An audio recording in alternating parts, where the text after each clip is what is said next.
Hi, welcome to War HQ. My name is Lucius. Today I'm joined by Kaisel. I say today we woke up to watch this live stream, see what they're going to do to Kill Team. There's some pretty interesting things they said yesterday, but here in Australia it's like currently about 2 a.m. in the morning, so bear with us. Kaisel's drinking coffee. How you going, mate? He woke up. Haven't gone to sleep. Ah, trooper. That's because he's getting ready for a tournament. So what are you doing there? You're playing Skaven, the AOS tournament for the new Yeah, 3. Yeah. I How's currently that have. going? I've currently got to do all these. So, yeah, a fair amount of clan rats to paint. Yeah, you got what do you got in your force? 100? 100 You clan always rats. yeah, And clan rats, yeah. 2 vermin lords, and yeah, a few other things, screaming bells and all that sort of bullshit. yeah, But yeah, currently I'm just yeah, I'm catching up on AOS too because I'm actually put down as a reserve. Well, I will be for the tournament as well. So if it goes ahead, I mean, all that other crap going on around here. Um, but so I've got my Hedonite stuff. I've got all my mortals that I'm doing currently doing Sigvald. My camera's not as good as Kaisel's. Um, I'm just doing base coats at the moment, base colors, doing his hair, trying to make it a bit bolder and yellow, and just so it sticks out at the moment. While we wait for this announcement, so interestingly, um, one of the last things that they said, that came out was that they'd totally rewritten the whole thing or something, wasn't it, Kaisel? That freaked me out. yeah. I want to know how much they've totally rewritten it. What can you rewrite? Considering that Yeah, it's well, the it's from it said wholly rewritten or something like that. I don't have it in front of me. I'm sort of it's a bit early for me, but that was kind of weird. So I'm sort of expecting something weird. I hope they don't just turn it into some two-dimensional board game or something. But you never know. You never know with Games Workshop. They are been known to just totally destroy entire systems, or it could just be a cool 2.0 that we're looking for. That's what I'm hoping for. We saw the trailer. I'm sure everyone saw the trailer that was here, and that was pretty awesome. I've got to say, like the animation on that, and I just love the theme there with the orcs and stuff. That was really cool. You got a chance to see that? I think I sent it to you, didn't you, when it yeah, came yeah. out. So Yeah. one of the things I'm wondering is if it will follow the arena setting, because the clip was close combat in a orc ship. It looked like. Yeah. What are you So thinking, Rogue Trader? The ship combat one. maybe, um, yeah, but it's just one clip at the moment. Who knows what they're going to do? Um, Yeah, that's right. Could be bloody anything. I'm just like a good Slanesh player, I've misplaced all of my pinks to dig through the box. I'll do a second coat of that. Bad thing about Ah, painting light flesh on black is it just goes brown, like a really off grey color. yeah. So if anyone, there's a few people here with us at the moment, feel free to chat in public. Say hi. Because yeah, keep us awake. That'd be a good thing. But we still got like over an hour until the actual announcement. So what we had just planned with this one is just really informal. Hey, like just sit back and paint and shoot the shit while this thing gets announced. But yeah, feel free to chat in there if you want to. Yeah, No pressure. what are your theories for? Anyone got any weird theories? I've heard a few. Uh, Yeah, cool. yeah, so I don't know, one of the big concerns at the moment for that a few people have said is that they're hoping it doesn't just sell out instantly, but they hope Dominion was not Yeah, the new AOS was actually a good one. It didn't sell out instantly, so that's sort of a Yeah, good sign. didn't they make some? They did say they were going to have more copies or something for that one. I can't remember the exact terminology that they were using, but Yeah, well, Indominus sold out instantly. So, and when I was there on the pre-order day, I was half expecting it to sell AOS 3.0 to sell out as well, but it didn't. So, but they were saying that they actually expected it to sell well, so they had the heat more stock. well, this one's going to go off. I mean, yeah, you've got the Krieg. Like everyone be just chopping for them. Hey, like brand new plastic kit for that. Oh my god, that's going to be so popular. So I'm a little bit worried about all the main 40k players just going mental on it and getting it. But that's cool. I mean, it is what it is. Just get in and pre-order it. Eh? That's what you got to do. I Mm. think everyone knows the drill now, don't they? With Games Workshop, it's pretty much the caper. And I have heard some good comments too, and I sort of agree. Is that if you're looking for parts of the set and that, like if they are 40k players buying all these sets and buying them up, you're going to be able to buy split boxes and shit online. So I'm sure that's not going to go anywhere. No, I'm still gonna try and get the box, but yeah, Yeah, I'm sure you'll be right. At least you're right near our main Games Workshop store there. yeah. So these things usually go on pre-order within what, a week or two, and then Um, they that's how it generally works. You know more about that than I do. I always just get them online because I don't live near a store. AOS 3 was announced, and I think pre-orders were 2 weeks later, and then it was 2 weeks after that when they arrived. Yeah, right. Okay. So I was actually like with the whole rumor mill running around with this, I was half expecting it to be a maybe in August, sort of like early August. Hey, we are almost early August. Wow. No, not really. Um, Oh, yeah, we're getting there. yeah Not really. mid Yeah, July. mid July. Getting there. Actually, no, it would have been late August, go into September to be October for October, and then had to actually do something with orcs in October. Yeah, yeah. That's where I No, was it's thinking like that. so.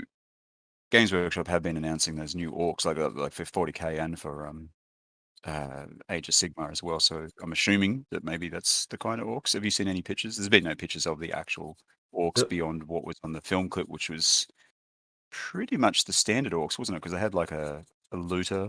Uh, Not a looter, they had like the flamer. They had a couple of things there. I you don't know, think they look like the new orcs that we saw. yeah, you know Obviously, that. we saw the new. Yeah, you go. Yeah, I was about to say, you know the orcs better than I, but um, yeah.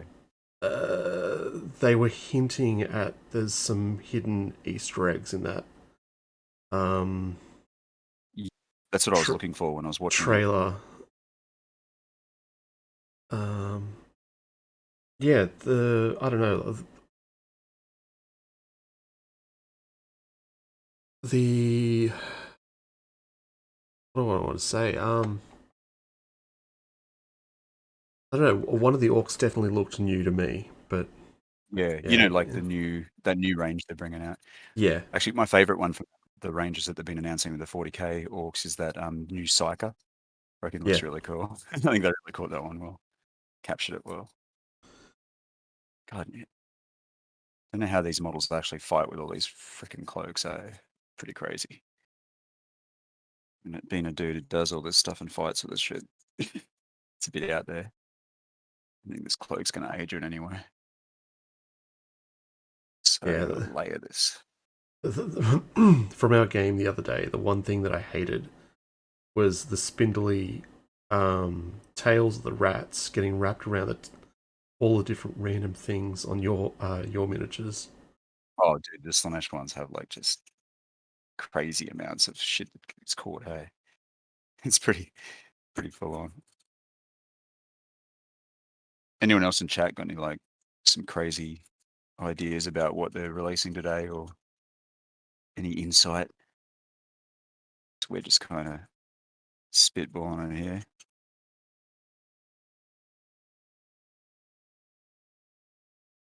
And as I said, we're painting our AOS stuff at the moment because we do have a tournament coming up if it runs, hopefully. Yeah, I so don't want to jinx it because the my big state ain't going so good at the moment. the story with that one was I picked up AOS and one of the guys at the Games Workshop near me, or well, Warhammer near me, just like blindsided me. He's like, "Oh, you're in on the tournament in 3 weeks' time, right?" I'm like, "Yeah." Wait, what?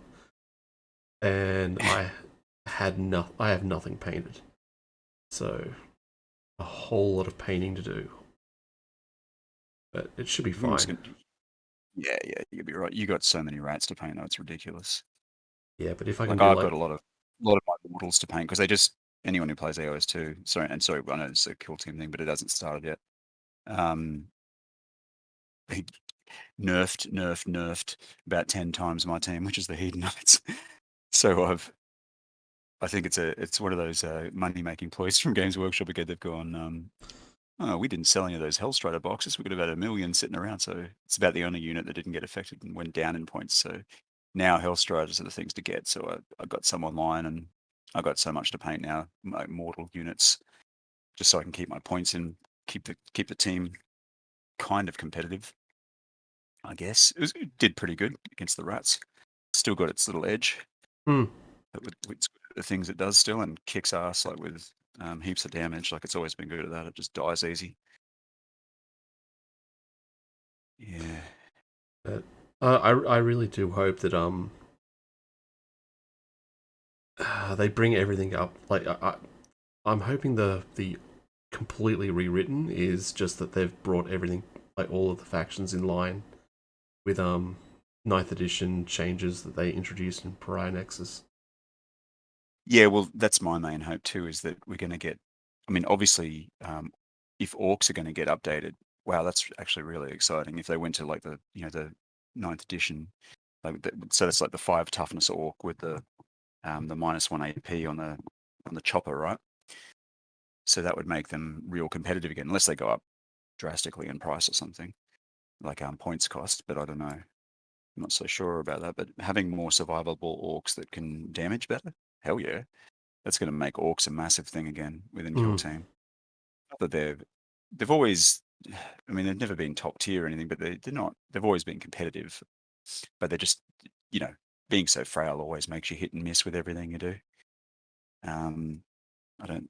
So I think this could actually really fix them. But hopefully, if they're going to make all the Marine teams like 2 wounds and that would be pretty cool because my Heretic Astartes really need it. I mean, Death Guard really need it. They should be 2 wounds, as should most of them, right? Yeah, Yeah, I mean, although any of that, the Marines should be like, considering that they just did it for the Astartes. Like, yeah, that's right. So, and I mean, all of us, I'm sure, like anyone watching is Kill Team player. So, I mean, it's we haven't had that many updates, have we? I mean, and Pariah Nexus was a bit of a flop when you think about it. Like, does anyone even play it? I don't know. I mean, I know you've got it, but we had a game. We haven't. I know life events have been in the way, but other than that, it hasn't been um, hugely popular. I did see a guy had made like a walled board for it, yeah, I just like saw they were doing with Arena, like back in the day when that came out. down at the It's- friendly local Ace. They were talking about when I was talking to the guy there. They've been playing it a little bit, but that was more just on the back of it being released oh, as okay. something new. Yeah, that's the problem with those more board gamey standalone ones is you play them for a while and then people move on, don't they? Mm. No matter how good they are, really. Like people just tend to move on from that kind of stuff after a while to the next shiny object. Yep.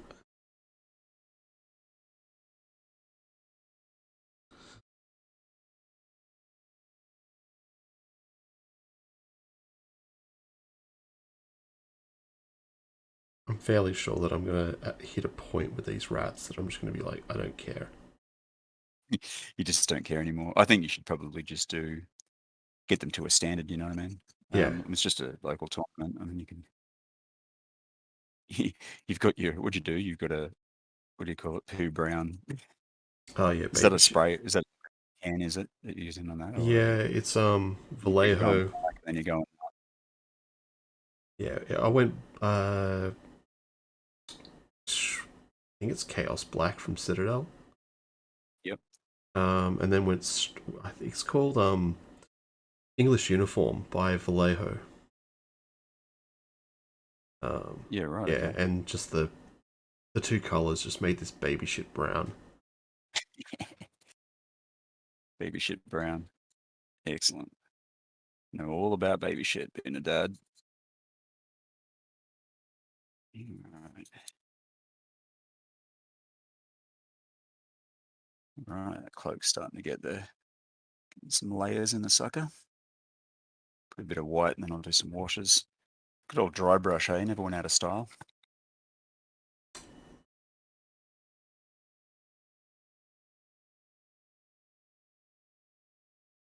Seems a weird time to paint, hey? 15 a.m. in the morning. But anyway, here we are. Anytime's a weird time for me to paint. That is true. But it's good to see you painting. How am I going to do this? Touch up the white, do a wash. Yeah, I'm just going to make a faded out wash for that back and keep this white underneath this cloak. I think the one in the book looks like that. It's got purple on the top and then white underneath the cloaks. Looks quite Mhm. cool. And his armor was a labor of love there. Thankfully, he's like 75% golden armor. But then numbnuts here decided to put silver highlights on everything, which was epic. And I've got all the other mortal heroes and shit down here too. I'm sort of working on at the moment. I'll do a bit of a production line on them, and I'm going to hit all those Hellstriders.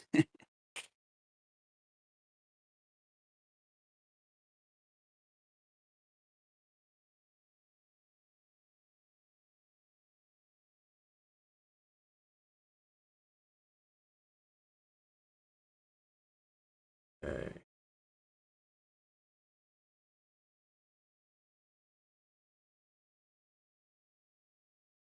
Yeah, I don't think this took me too long to do the 15. Would have preferred it to have been a little bit quicker. But yeah, if I can do 15 to 20 a night, I should be set. When's the actual tournament? How long you got? Uh, 2 weeks, I think. Okay, 15 a night. That's nice. Yeah, it kind of beats your like, yeah, I just do one a night. It's like, I'm going to do 15. No, I don't do one a night. Like I've been doing obviously Epic lately, and man, with those generally sometimes I can do up to like 50 a night at that scale. Yeah. That's a totally different ballgame. So why did I just get that paint? Oh, that's right. Working on zero coffee.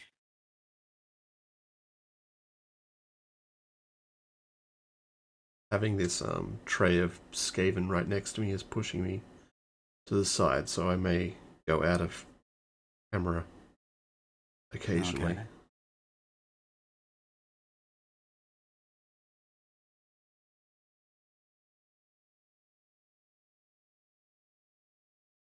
If anything, I'm just kind of want to see a few more races added, but I don't know what they would add. Yeah, I mean they've pretty much got most of the 40k stuff in there already. Mm. I just want to see some. I think I think everyone, like the whole community, would be really happy if they just updated all the points and Yeah. stream like okay, if they're going to streamline some stuff and change a couple of rules, that's fine as long as it's not like world ending. You know what I mean? Like turn it into a completely different game, which is sort of what it suggested. But I mean, we're going to see pretty soon anyway. I'm pretty curious to see which direction they're going to go with it.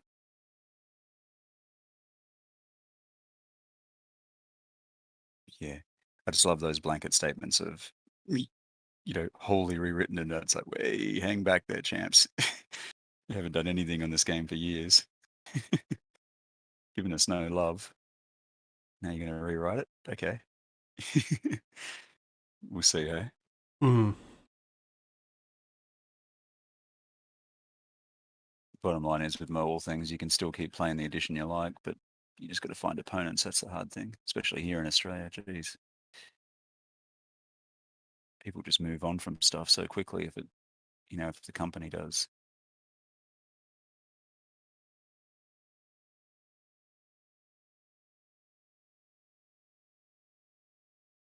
Did you get it? They make a new codex, and excuse my ignorance because I don't play 40k, but do they make a new codex for Imperial Guard yet, or Astra Militarum? I don't know, but I swear I heard someone say something about it as a rumor. Come out a rumor or something, yeah. Oh yeah, Because I don't know much about the rules for the Krieg myself, like not really a lot.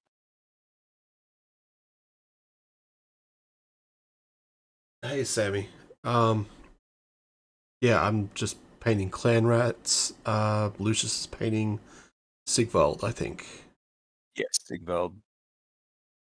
We're just Sammy, we're just waiting for the announcement from Warhammer, and we'll do a bit of a follow through. But yeah, we just thought we'd get up early in the morning and start doing this and get a bit of hobby done while we do it. Just makes it easier to talk and chat away. And we both need to catch up on our painting anyway, so we can go to this next tournament.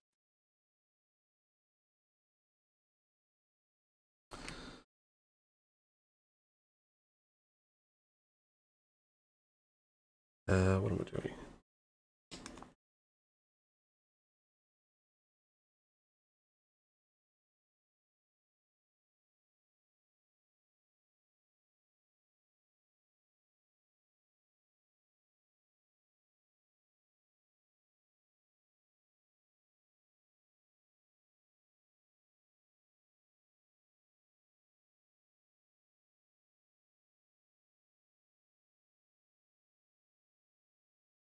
Yeah, thanks, mate. You working on anything, Sammy?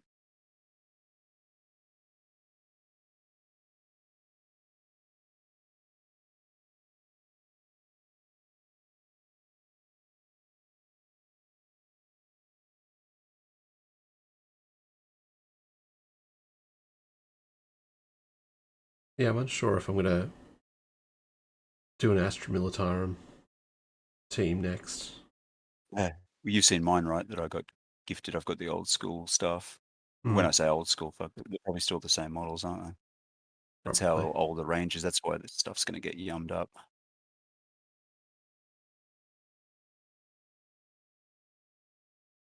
So I'm sure with Krieg or something, there probably hasn't been anything since the metal model range, right? I think, like, excuse my ignorance again on that, but I'd assume so, considering how old the Imperial Guard sets are for most of them.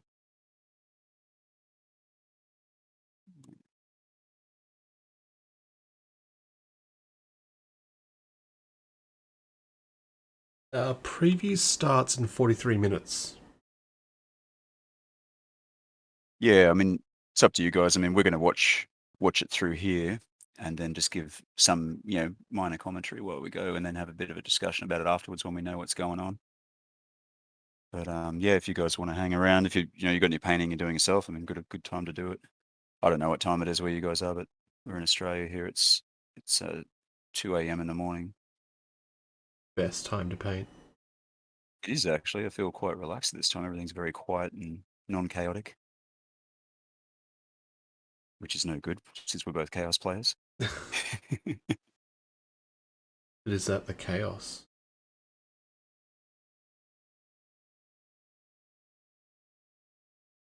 The chaos of quiet. Could be.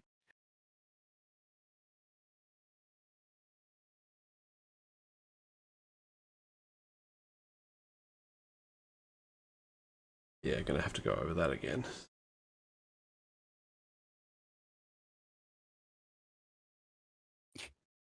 Bloody rats.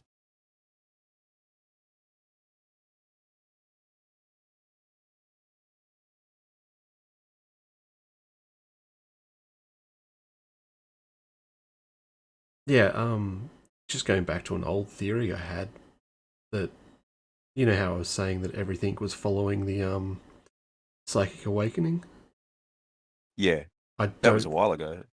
yeah, I don't think they've missed a beat with every single new codex that's come out has always followed the factions that were in that psychic awakening. Yeah, that's true. They've had a really aggressive schedule lately, haven't they? Like it's like I mean, you're releasing AOS 3.0 and just all the other stuff. It's just non-stop lately. I think our wallets are starting to hurt, aren't they? Suppose that's the idea. Mine definitely is. Yeah, well, you just bought that entire new army for this tournament, so you're going off. What made you not play Blades of Corn in that one? Thought you might just want to see. Um, I think the fear of painting Archeon. I don't It's a have pretty my intimidating model. yeah, I don't have my airbrush set up yet, so Shout out to US Florida. Okay.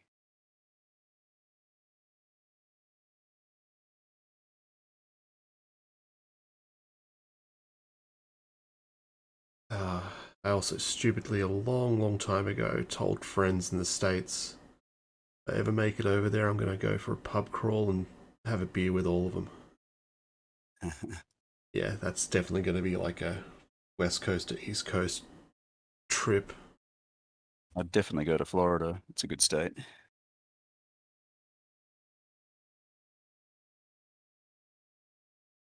If we can ever travel again, that'd be nice. All right, white is done on that.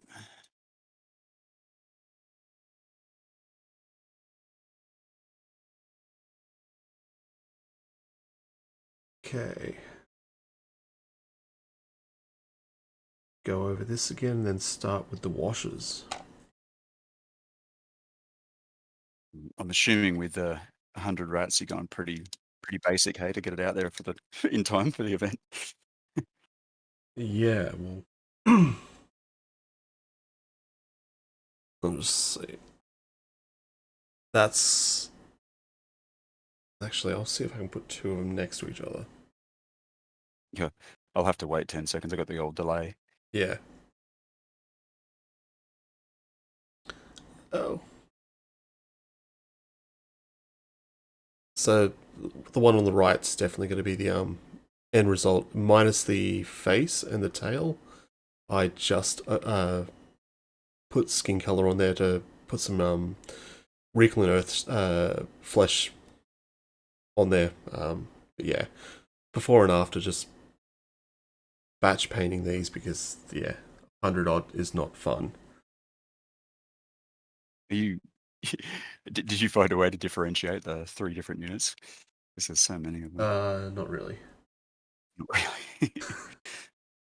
I'm thinking I'm just gonna have to I don't want to paint the bases a different color.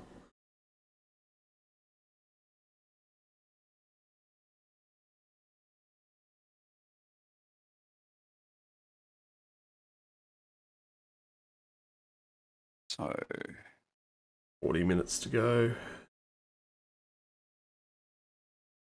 oh yeah, that's cool. It's a nice relaxing thing to do this early in the morning.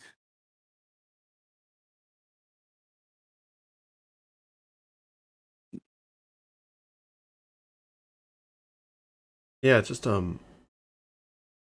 was just watching another painter before, and he didn't know too much about Kill Team, but he was of the opinion that the scene died when Elites came out, and I'm like, no, Elites made the game better. Leeds made it awesome. Yeah. I like, No, but I do agree with what he was saying that initially it was like, it's like you could pretty much play it minimal units. Elite just made it harder for people to come in on at a low entry point. well, I think that's what Kill Team really got me back into the Games Workshop hobby in general. Because when it was announced, I was like, wow, this is what I've been wanting. You know what I mean? Yeah. Like I used to play well Castellandi, but back in the 80s and 90s is when I got into Games Workshop. We still got our Rogue Trader editions and stuff, but it's yeah, their aggressive models always turn me off a little bit. It still does. It still makes me not want to support them, but it's hard not to really if you want to play games with people because especially here in Australia, there's really not much. And 40K has always been such an awesome setting too, like just such a unique setting and really cool. But Kill Team for me, it was like, when I heard they were Jesus. making that, you probably remember when that happened too, when it first got announced, and we were just stoked. I was like, oh my God, Scott, we can get back into it. Mm. So Kill Team really got us back into 40K and the whole Games Workshop thing again, because we were quite a long hiatus before that. For me, probably a good decade or so playing independent games and other stuff. Yeah. I play everything. You still at least kept in the tabletop realm. I completely left. Yeah. And then I pulled you back in. I'm like, Scott, let's do it. And Yep. then we started playing tournaments again, which is fun. All the original Kill Team tournaments. I do miss them. We haven't really had one for a while, for obvious reasons, besides the one that we ran ourselves, which was pretty cool, our incursion event. And we get some requests to run another one of those too. So Mm. eventually, I guess, we'll just let this next thing die down a little bit and make sure the borders are all good. Yeah, that's the big issue That's at the the problem at moment. the moment. Every time you try and run something, it gets cancelled or things close. Or, I'm sure everyone can sympathise. Yeah, well, Incursion did get postponed because of a border closure. Yeah, So, that's right. Originally it did, yeah. but yeah, again, talking to the guys, uh, local hobby shop, they're also interested as well if we do another one. Which hobby shop? Ace. Shout out to Ace. Good shop. They've been there forever, like those guys. They've now just moved across the hallway. Oh, So really? I yeah, just where the actual gaming bits were, where you go and game. yeah, they've just switched over, so the gaming is on the other side now. Okay. Oh, all right. That would be cool. Should be fine. Washing time.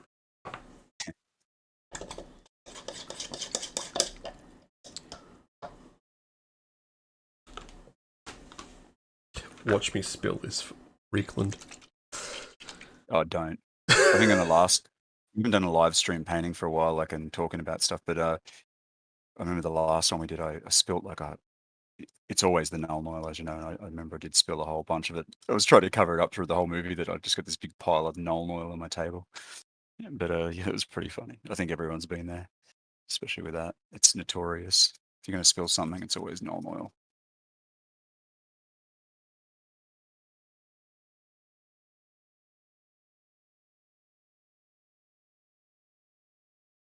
One Sigvald, he got blonde hair and gold armor.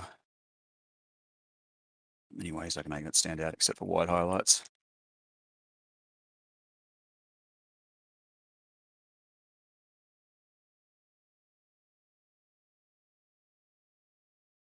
Yeah, if it is 2.0, having that as a new rule set would be it'd be good to Oh yeah, basically man. do a comp within a month or so because everyone will be getting back into Be it. new, like totally new. For everyone right in their heads. It'll be good though. Like I mean, the kill team community definitely needs a kick. Hey, I mean, I know here in Australia it's died down quite a lot. You don't hear of anyone really playing much, besides us. I mean, we do videos on kill team quite a bit, but even that has, you know, not been as fluent as it used to be. So I mean, a little bit of injection of life would be Mm. a really good thing, a good announcement, I guess. Yeah, I know that some of the stuff I've been doing that I haven't released yet with the site. I've been doing a lot of historical, like basically records and that sort of stuff of releases of Kill Team, trying to put it all in one place, like the history of Kill Team, also recommendations of rule sets and that sort of stuff that you should be using. Um, it's just, like it got to a point where it's like this is just not going to be used, but I think it is going to be used now. So Oh, yeah, that's right. I know you're doing that. Well, you never know. We'll see how these things go, like with what they announce and that. But like most old Games Workshop games, there's always people that play them, and then the community generally takes them over if they die. mm, Like War Master and Epic are two examples of that, which are games that are still really popular, which they have nothing to do with. Games Workshop have nothing to do with anymore. So these things never actually die. But a 2.0 would really reinvigorate the whole hobby in yeah, general. I think it's what we want. We've wanted things to be updated rules wise and balanced for a while now. Like everything. I think we'll get our turn. I'm pretty confident something cool will happen. I mean, it sounds like they've reworked a whole system, and as you pointed out, they had a new logo, right? Which is generally a good indication. Like on that yeah. on that Well, they didn't have a on new that logo teaser. for Pariah Nexus, and that was only a few months ago. Yeah, So, but Pariah Nexus was probably meant to come out mid last year anyway. yeah, So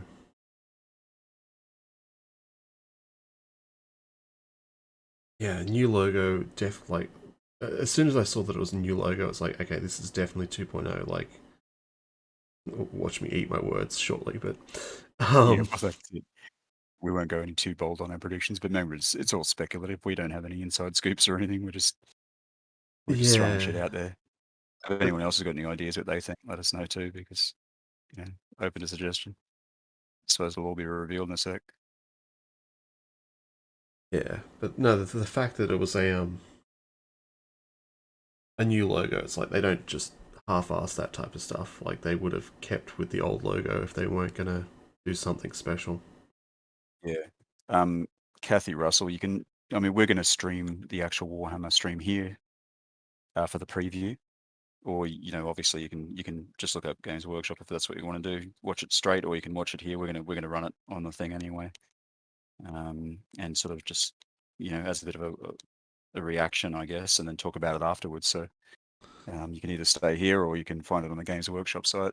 You can, I think, Twitch and YouTube. Yeah, Scott. I think that's how they Yeah, normally roll it. they usually broadcast it on both. Yeah, Um, it's just twitch.tv/Warhammer. yeah. I don't know But what as I the said, we'll run it here if you want to hang out with us. But that's up to you. We're just chilling.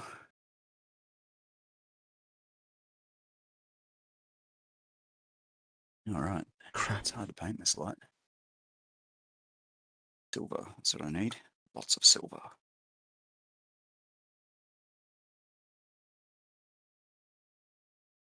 Yeah, that killed me earlier when I went through the 100 plague rats trying to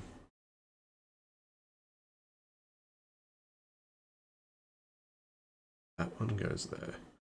Uh, trying to find the individual sculpts and group them together so that I could batch paint more efficiently. What's your idea there? Like, same one's easier to paint or something? Yeah, Is that what you're doing? so because it's 5 boxes of clan rats, I had to find the 5 different sculpts of clan rats per model. Sorry, yeah, Okay. and the ones that have like more plate armor than actual just fabric, you can just bring those paints out and do them all at once, Yeah, right.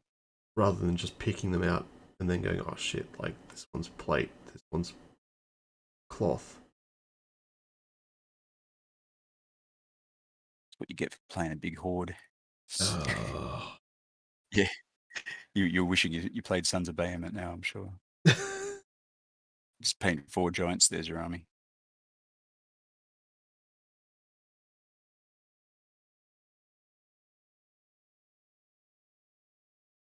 This tail actually looks decent.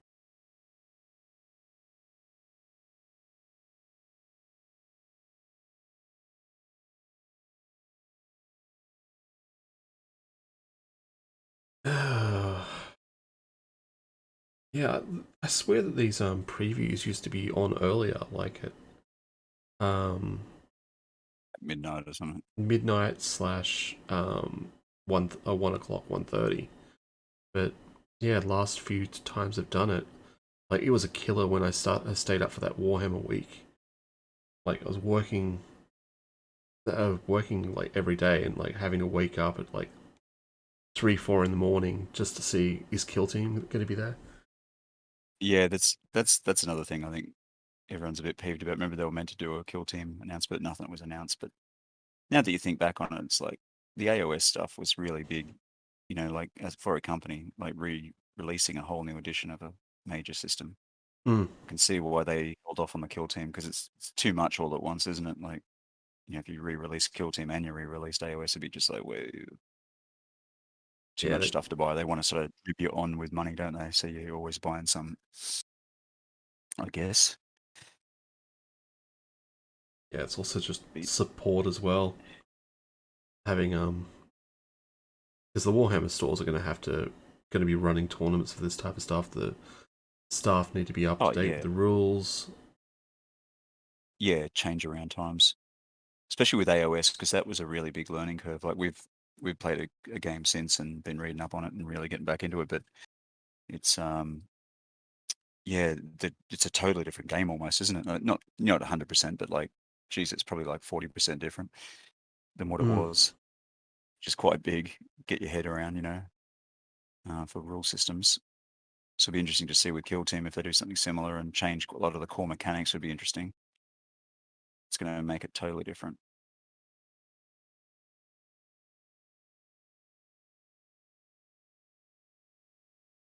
But anyway, those new orc models are looking sweet. So did they say on this? You read somewhere that they were the guy who's doing the preview tonight. Yeah, Um, so with the the models, yeah, yeah going to get a preview of that. the hobby night that they did last night. Um, Okay. he was mentioning that after the stream from last night, he was going into the office to pick up something. He was alluding to, Uh, and then midstream they actually dropped the trailer. So he's like, "Well, you now know what I'm going in to go get." But he wouldn't say uh, what he was getting. But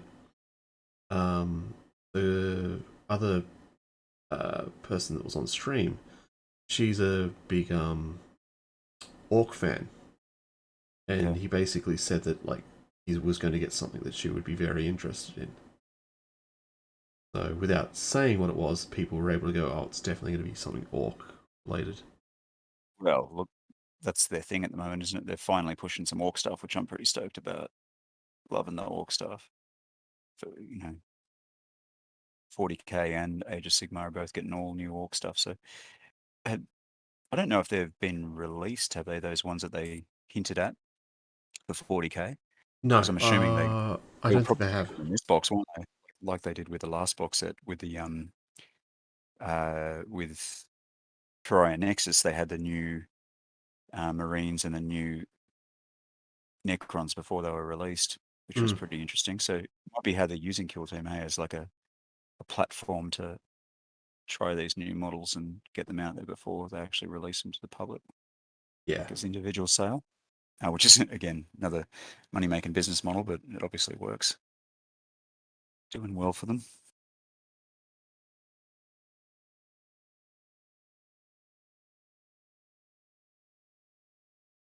just I don't want know why I these. always pick factions that have really intricate patterning and details and Oh, why am I picking factions that are hordes?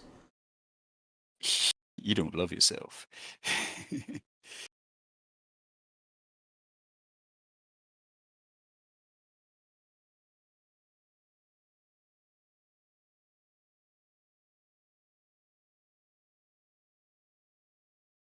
Yeah, I do at some stage want to get a full Necron 40k army,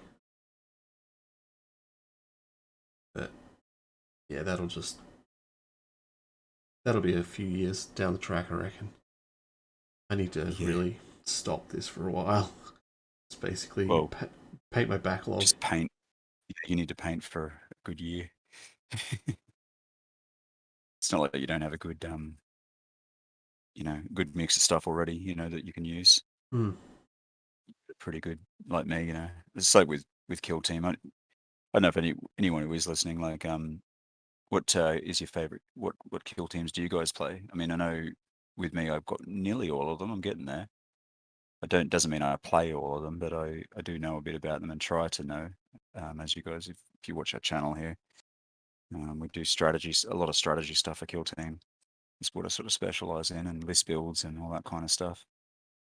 But I think I'm leaning at the moment more like I've always loved the Chaos Demon team. That Mm. one, that one really gels with me as a team, and same with Heretic Astartes. It's fun. Just had a kill. I'm going to release a battle report soon. We just did one with Thousand Sons versus Death Guard. And next battle, I'm playing Heretic Astartes versus Thousand Sons. Like that's a bit of a Chaos Cup we were doing, which is pretty fun. But yeah, obviously we're Chaos players mainly with most things actually. But all the Xenos stuff I love too. All my elves. Love the Azerani, love the Drakari, love the Harlequins. It was actually Harlequin miniatures. When Kill Team first came out, I was like, oh, this would be the perfect Kill Team before I knew anything about the game. Back in, was it 2018 or 19 it was released? I can't remember now. I think it was 18. No, oh, yeah, I think it was 18, 18, but I yeah. think you got into it,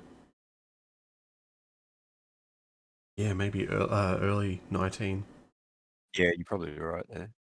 But it was, yeah, I went into the Games Workshop store after years and was like, looked at all the things for Kill Team, and I'm like, Harlequins would be the perfect Kill Team. And, which was a good move. This is before Elites and all that stuff. And Harlequins really were one of the top lists before Elites.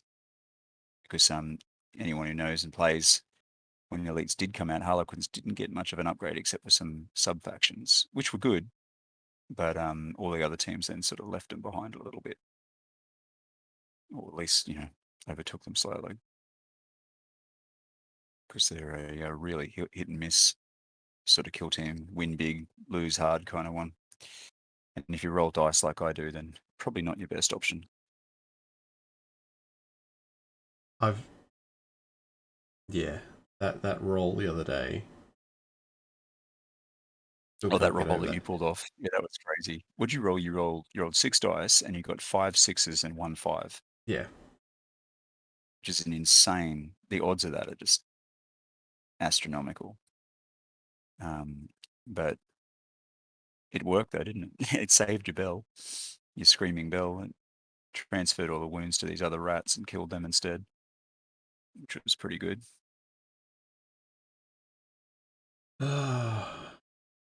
Okay, 18 minutes. Yeah, we're getting there. Have they made an announcement on Twitch or anything? Let me just I double can't check. see anything to follow it actually.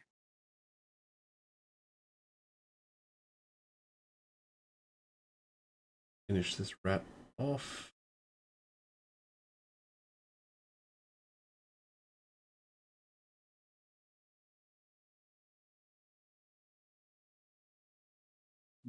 Can't see anything on there.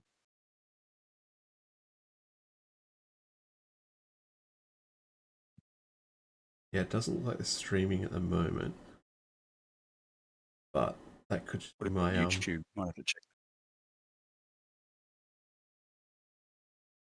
that could just be my browser's not updating properly. Okay, let's.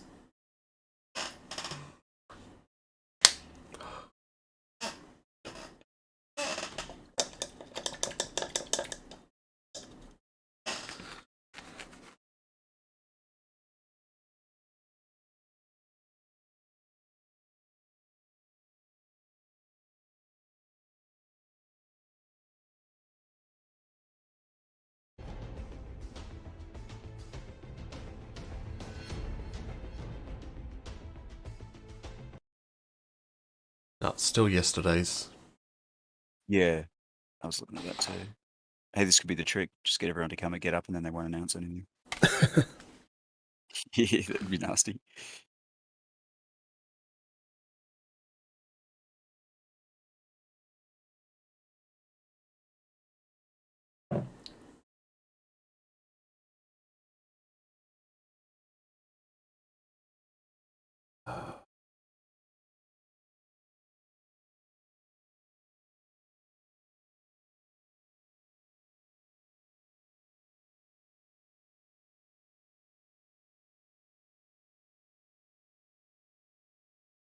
Yeah. Warhammer community site has been updated to have the stream there. But the stream's not live. I would say the stream would probably go live 10 minutes before, if not 5 Yeah, minutes before. it's cool. We'll just keep an eye on it and add it onto here. So anyone watching here, you can. We're going to be watching it anyway, or you can watch it there, whatever you want to do. Ooh, but there is a new. Is that new?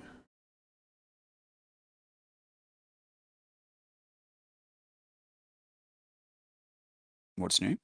It's just okay. No, it was a new article they posted saying Warhammer Preview Online Octarius mission briefing, and it's just them talking about the cinematic trailer and embedded stream. Oh, okay. That trailer was pretty dope.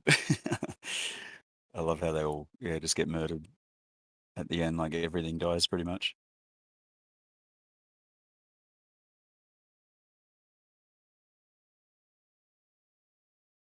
Oh yeah, it just came up then, Scott. Nope. I just saw that.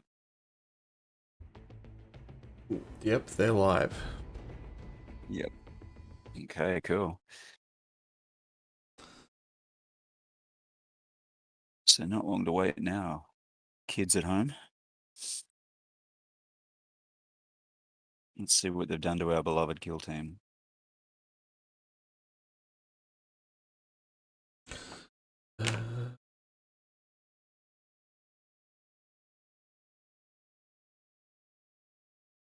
Yeah, they've got. Q&A is going.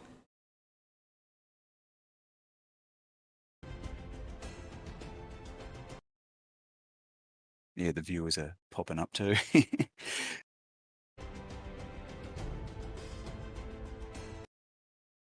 Sorry about that. The audio.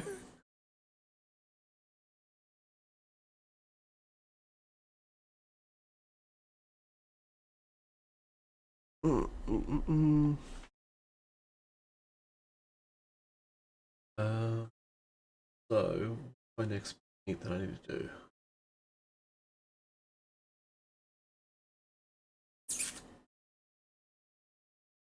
Plague Bearer Flesh.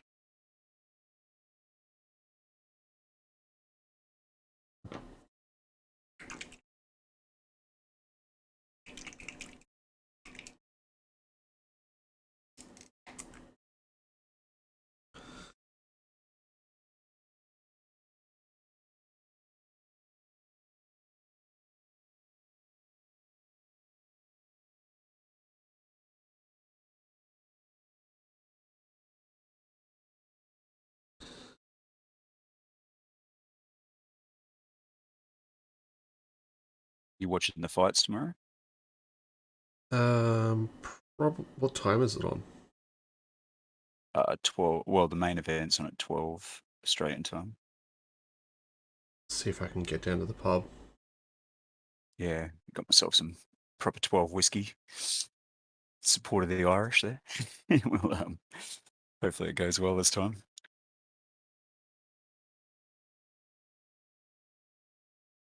We're just, well, just run it at home here. I've already bought the pay-per-view.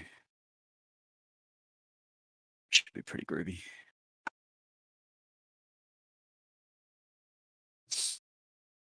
Plague Bearer Flesh is amazing. Did you watch that whole video about the guy that did the Grimdark? Oh, Night Haunts, those ones? Yeah. No, I didn't, but I'm going to watch it because I want Oh, to. he's almost sold me on doing my 9-Horde army that way because it looks Yeah, pretty good. he that paint job, the way that he did it was amazing. Yeah, Um, yeah, I got to start doing oil paints for oil wash. paints. Yeah, for Oh, washers. Jesus. Yeah, yeah, yeah. I'm gonna have to wash it up in a sec too. I've got all this white to do under this cloak. Aha! I just found a bit I hadn't seen. There's so many like little hidden bits in this model underneath cloaks and behind things. And what am I going to do is under stuff. Maybe interesting. Blue? Yeah, maybe, maybe not. Time to delve into the paint box, I think.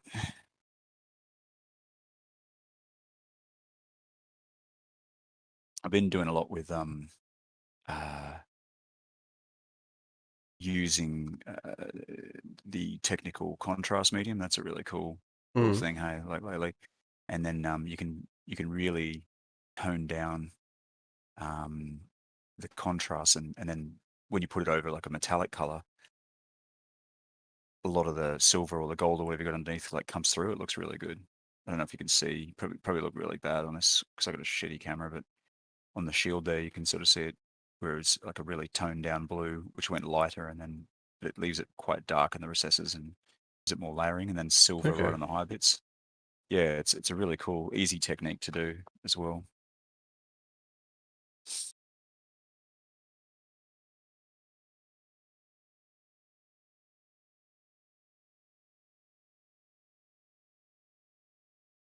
Yeah, go to the blue.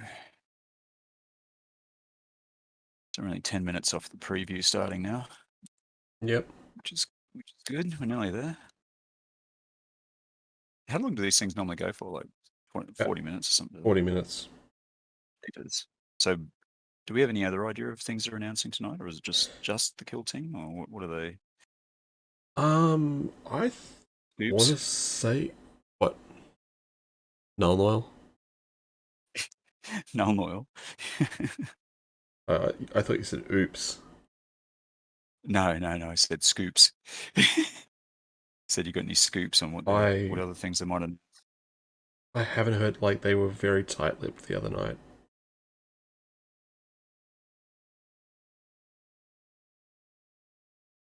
But if Kill Team is the only thing they're about to talk about, this is going to be a very big release. Yeah, that's right. I'm hoping it's not just like another box set, like Pariah Nexus. I think that'd be so many people are going to be disappointed. I think if that's what they do. But it looks like that's not the case. It looks like they've rewritten, like it literally says that in their statement, doesn't it? That they've Yeah, really worked things from the ground up. So, let's see. But it'd be interesting to see what that means to them. This release has been coming for a while too. Like it's been delayed, as you said, I think, through other big releases. Hmm. Once it's time to shine, sort of thing.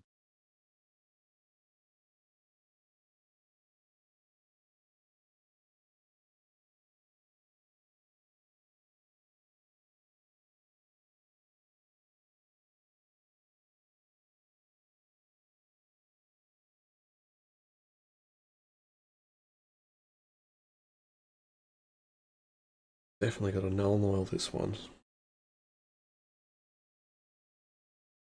It's always time to null oil.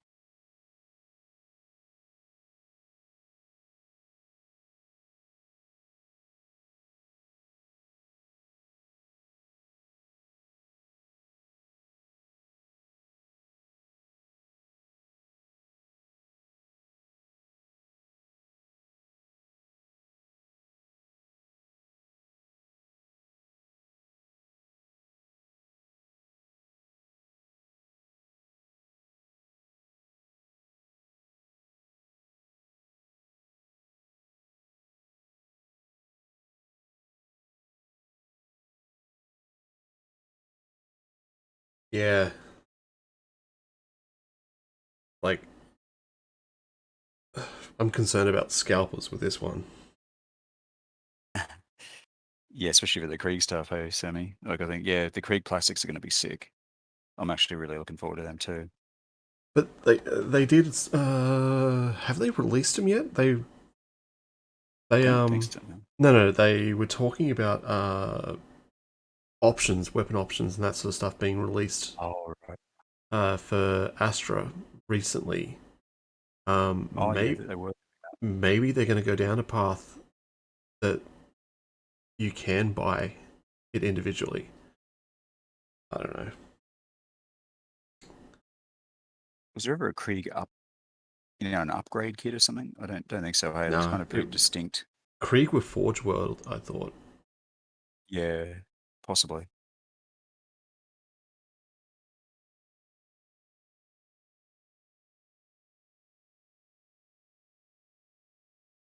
6 minutes.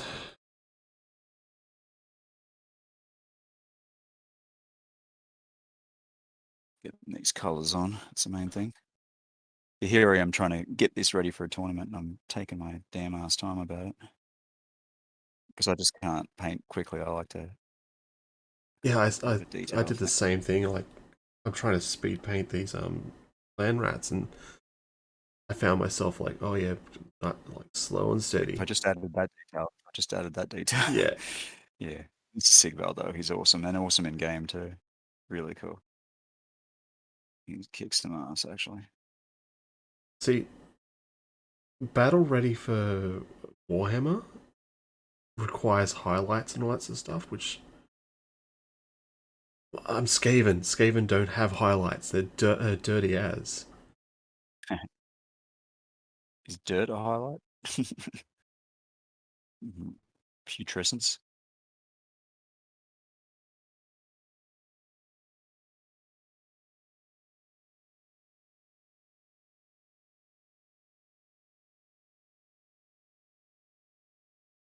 Oh, don't you dare, Luke. Don't slip.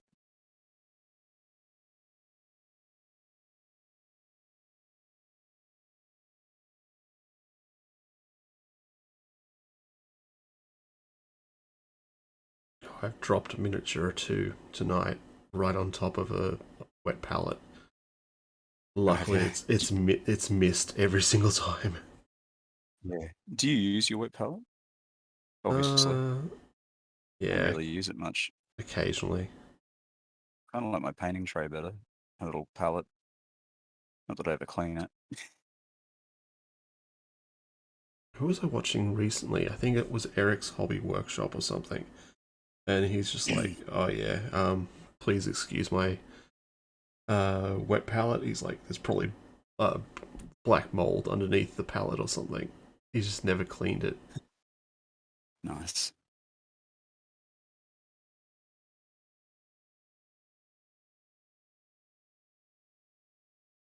Wow, there's some really hard bits to get to on this model. Okay, 3 minutes. So Excellent. I think we just kick it over when they start. They're not going to Sit. get straight into it, obviously. They'll do Uh, the preview and they'll add a few little teasers in there, won't they? And introductions. So by the time we set that up, we'll be ready to roll. yeah, they usually yabber on for about 5-10 minutes, Yeah. but they were pretty. They were driving it last night, so Yeah. I think everyone's kind of psyched for it. Yeah, I bet they are. I'm psyched and nervous. I just don't know with Games Workshop what they're going to do sometimes. I'm not opposed to just destroying entire systems. Yeah, planets, systems, same thing. Yeah. Also known as Warhammer Fantasy Battle. Oops. Delete.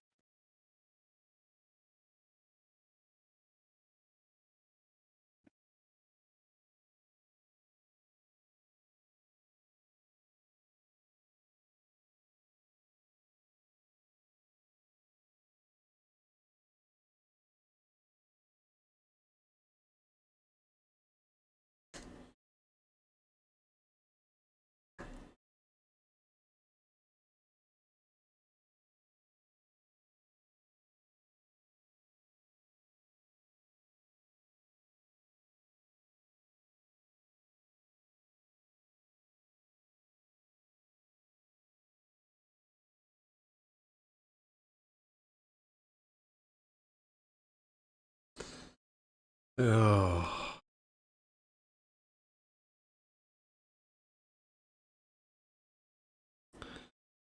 Yeah, minute to go. It's all right. Alright, I'm going to switch it over after I finish the screen.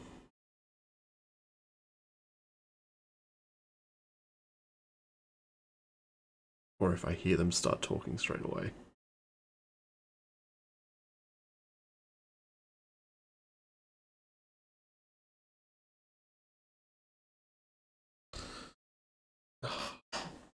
Okay.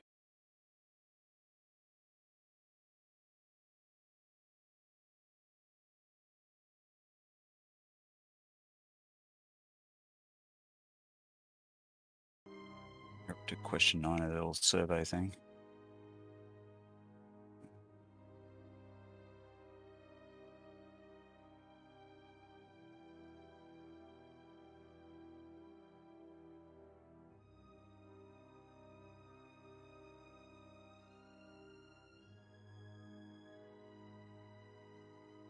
Bad squeak.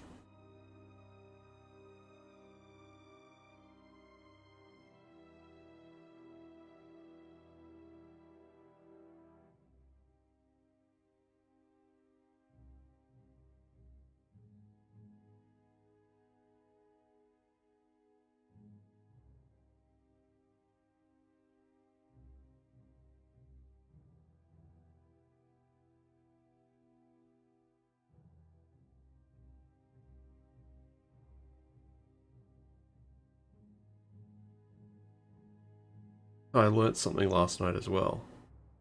Sorry, It's always good. today, from the last night's stream. Nurglings are referred to as little princes. Little princes. Yeah, by the Death Guard. Oh, yeah. Looks like it's live now. It's just started. That's it. Oh, Trailer. yeah, it's going to show the trailer straight away. You go into full screen? Oh, you have. Yeah, have. Cool. So, yeah, those watching us will let you watch the trailer. Some comments.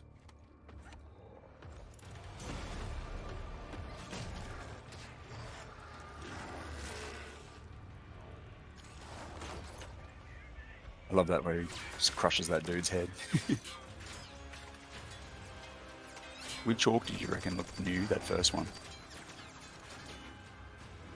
Don't know. Oh, that one there with the gun looked like one of the new ones. That guy.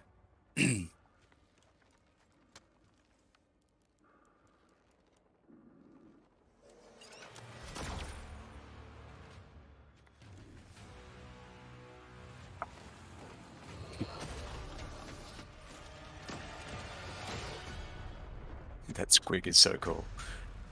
That's pretty much kill team A. Like, you need to roll a 6 when someone charges it to hit.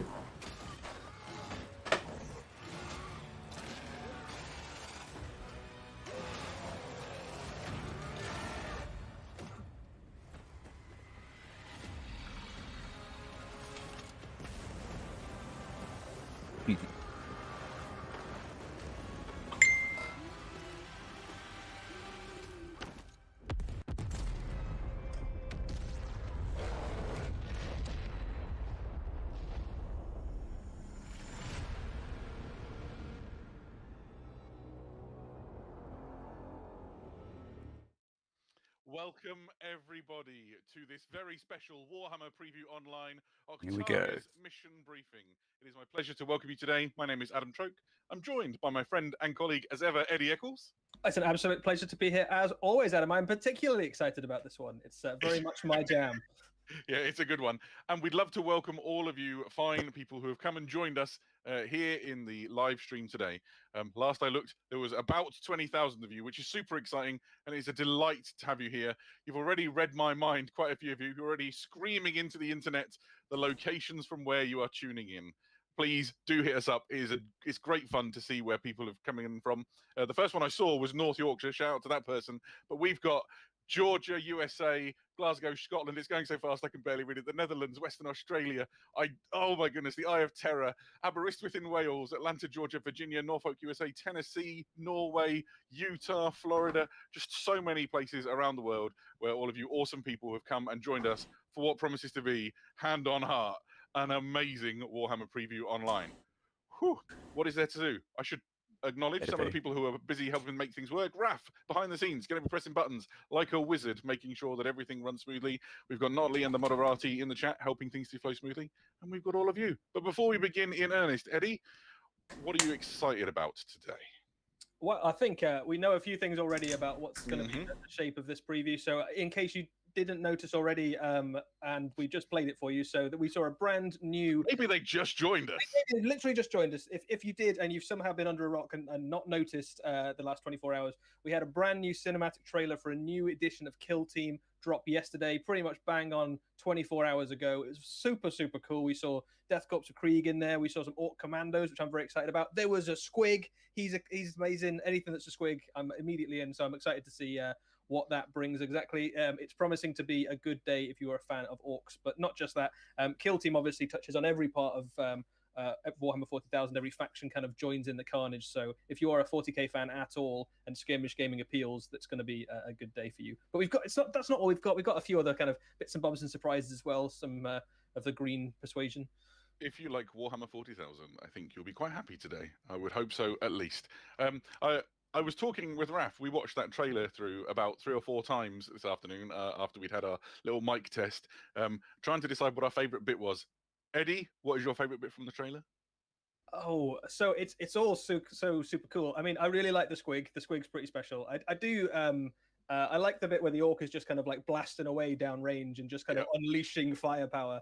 And you see the kind of the comms operative sort of fall over because he's been shot through the wall. But the Orc just looks like he's having a great time. All the Orcs just sort of look like they're having a great time, don't they? It doesn't look like a bad life, does it? The chat has chimed in. Chainsaw to the chest, the shocked burner boy. Don't kick the bomb, Squig. My favourite bit, I was talking with Raf about it, is you've got the Orc up high, sort of blazing away with a shooter, and just like a never-ending stream of solid shells making their way through the drum mag, and you have one looks to the other, and the little comms operator's like, "Hold on, my phone to my mum. Hold on 1 minute," and the next time he looks back, he just slumps down dead, and I was like, "Oh." It's a rough life in that. He's the guy who gets squished in the first scene, doesn't he? My personal headcanon for that trailer is that the Squig doesn't die. You don't see him on screen explode. You just kind of see the explosion. I like to think it's a different explosion somewhere, and the Squig has somehow managed to come out of it as the only person in that trailer who manages to make it out still going. But a very, very cool trailer. Very brutal. And if it's any indication of the nature of the game, I think it's going to be a no-holds-barred action fest, isn't it? Yes, absolutely so. And the team that helped make that are the team behind one of the forthcoming animations for Warhammer Plus as well. So pretty exciting. A lot of people have been seeing that trailer and kind of getting quite excited about the prospect of watching more Warhammer animations. If they're anything like that at all, then we're in for some good stuff. My friend Realnir in the chat has said, my review of that trailer is play for the objectives. They definitely did, didn't he? At the end, he was like, I could stop and try and fight this guy with the flamethrower, or I could run for the objective. It's the last turn of the game. You gotta, can I get within 3 inches of it? Right. Well, so apparently we have a video coming up, but before we get to that, I will just welcome everybody because the chat is filling up at a crazy rate. There's now more than 29,000 of you. The little numbers are spinning wildly. Welcome to the Warhammer Preview Online Octarius Mission Briefing Special. I am Adam Troke. This is Eddie Eccles. And throughout the next 45 minutes or so, we're going to be taking you on a tour of the amazing new edition of Warhammer 40,000 Kill Team. We're going to be showing you some other awesome things besides. If you are in the chat and you want to pitch in, you can try. There's so many of you, the chat is flying by. The best way to get attention is to write the word question in block caps ahead of whatever your question is. I'll do my best to answer them, but please bear in mind, there's thousands of you. I'll try and cover what we can. Right. If you're ready and I'm ready, should we show our first video? Yeah. Let's dive in. Video, Raf.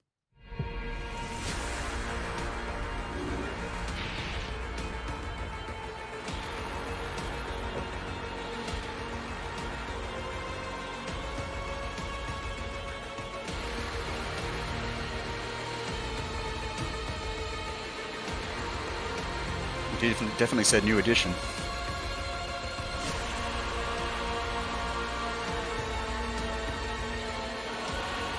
Whoa.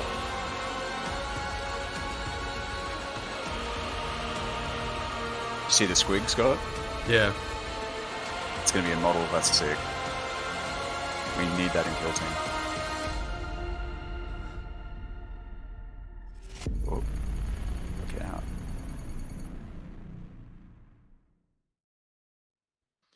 Boom. There it is.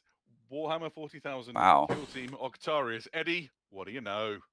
So this is a brand new edition of Kill Team. I think a lot of people who watched that trailer kind of put 2 and 2 together and worked out some of the constituent elements of it. But I think what's really nice to see in that new edition box set is that it's very, very faithful to the trailer, and the box set are very, very aligned.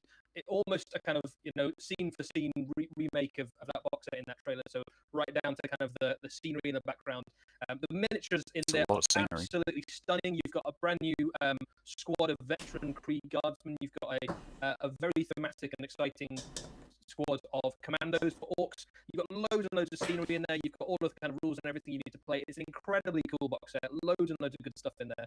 And I think it's exactly what fans of Kill Team, the sort of box set they wanted to dive straight into. There's loads. The core book.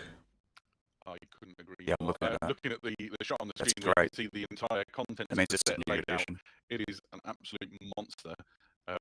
I picked up mine from the office yesterday, and it has been sat next to me in its cellar, scenery's got screaming at me for about 24 hours now. Just so much in there. An incredible collection of orc commandos. Obviously, the Krieg Veteran Guardsmen look amazing. You've got orc terrain. Have we ever had orc terrain before? I really can't remember. So we've got some bits and bobs of orc terrain. We've had like a smattering of it in the past. But what's really cool about this box set is that this is an entire battlefield of Xenos terrain, and that's something we haven't really seen before. You've certainly been able to kind of have a bits and bobs of in the past, but this box set for the first time basically allows you to build an entire orc settlement as your kill zone. And obviously, if you're a Warhammer 40,000 player as well, you can use that and expand that across your battlefield to make an entire battlefield representing like an orc kind of scrap shanty town that you can fight across. And you've got multi-level buildings in there. There's what looks to be some kind of like orc drilling power plant generatory thing. If you go back and watch the trailer, you can kind of pick out some of the bits of the scenery that shows up in this box set in the trailer itself. There's also things like barricades. Some of the barricades are kind of clearly brought by the Imperials and kind of set up to kind of give them a bit of cover, because that's what you want against the amount of DACA that so these orcs can throw out. And there's also kind of some scrap piles and stuff in there as well. So what's really nice about Kill Team boxes generally is that you don't just get loads of cool squads and miniatures to kind of fight with. At least as much about the game is the battlefield itself, and the kill zone here is a really, really cool, evocative, thematic kill zone. And this is the sort of shantytown scrap settlement that will be dotted all over the Octarius sector. So the Kill Team box is set in that region of space, which is like an orc empire that is one of the largest largest kind of continuous orc empires in the galaxy at this point. And there's loads of stuff happening there. There's kind of Tyranids kind of sweeping across it, trying to devour the world. The Imperium sending in kind of like kill teams like the Death Corps of Krieg we see here to kind of undermine the Orc Empire and try to kind of sabotage bits of it to make sure that it doesn't grow too powerful. And that's kind of the setup for this Kill Team box set, is one of those teams trying to undermine a kind of the Orc infrastructure, which is easier said than done, because it tends to be like its creators pretty durable. Awesome. So, chat, I've seen loads of questions flying out. I'm making a note of them on the document I've got. We'll try and do a question roundup towards the end. So keep them coming in if they're about the Warhammer 40,000 Kill Team Octarius set. We'll do our best to rapid fire some questions, maybe at Eddie's brain. Here we have one half of the Orc Commando Kill Team. It is just incredible what characters and models. And in answer to the question previously, yes, that was a grot with a grapple gun you saw. Yeah, so there's loads of really cool things about this commando set. I think one of the things that obviously you'll notice if you're familiar with current commandos is this isn't just a squad of guys with sluggers and choppers. This is a squad of specialists. So you've got loads and loads of options in this set. It's not just a case of run at them and chop them up being stealthy. You've got a guy in there who's got like a sniper rifle with like a scope on, so he's kind of leaning into that kind of spec ops trope. You've got a breacher orc there with like an enormous great battering ram that's kind of, he's the guy who runs in and batters down the door to bunkers and stuff, but also that's going to make a mess of pretty much anything it slams into. You can New weapon. That, putting a hole through a Astartes. Yeah. You've got the orc knob in the middle there, who's kind of kitted out with loads of kind of spec ops gear. He's got his kind of hat and scope and grenades and stuff. He's got loads and loads of stuff, and that is the guy from the cinematic trailer as well. You've got the Burn Boy again. We saw him in the cinematic trailer, so I think a bunch of these guys are very familiar to anyone who's seen that trailer. And you've got the Grot. So as you see with a lot of the kind of rabble that kind of follow them around, and the Grot is one of these. This is I suppose highly trained might be putting it too generously, but he's probably one of the sneakiest of all the Grots, and who'll naturally gravitate towards the commandos. A very fun little characterful guy, and in game terms, effectively what this guy does is he's very, very fast and sneaky at getting around, and he can grab your objectives while your orcs can doing the crumping. Yeah, a big shout out to whoever modelled him to his zippy stand all the way up to the bottom of his nose as well. Top work. It's really, really fun.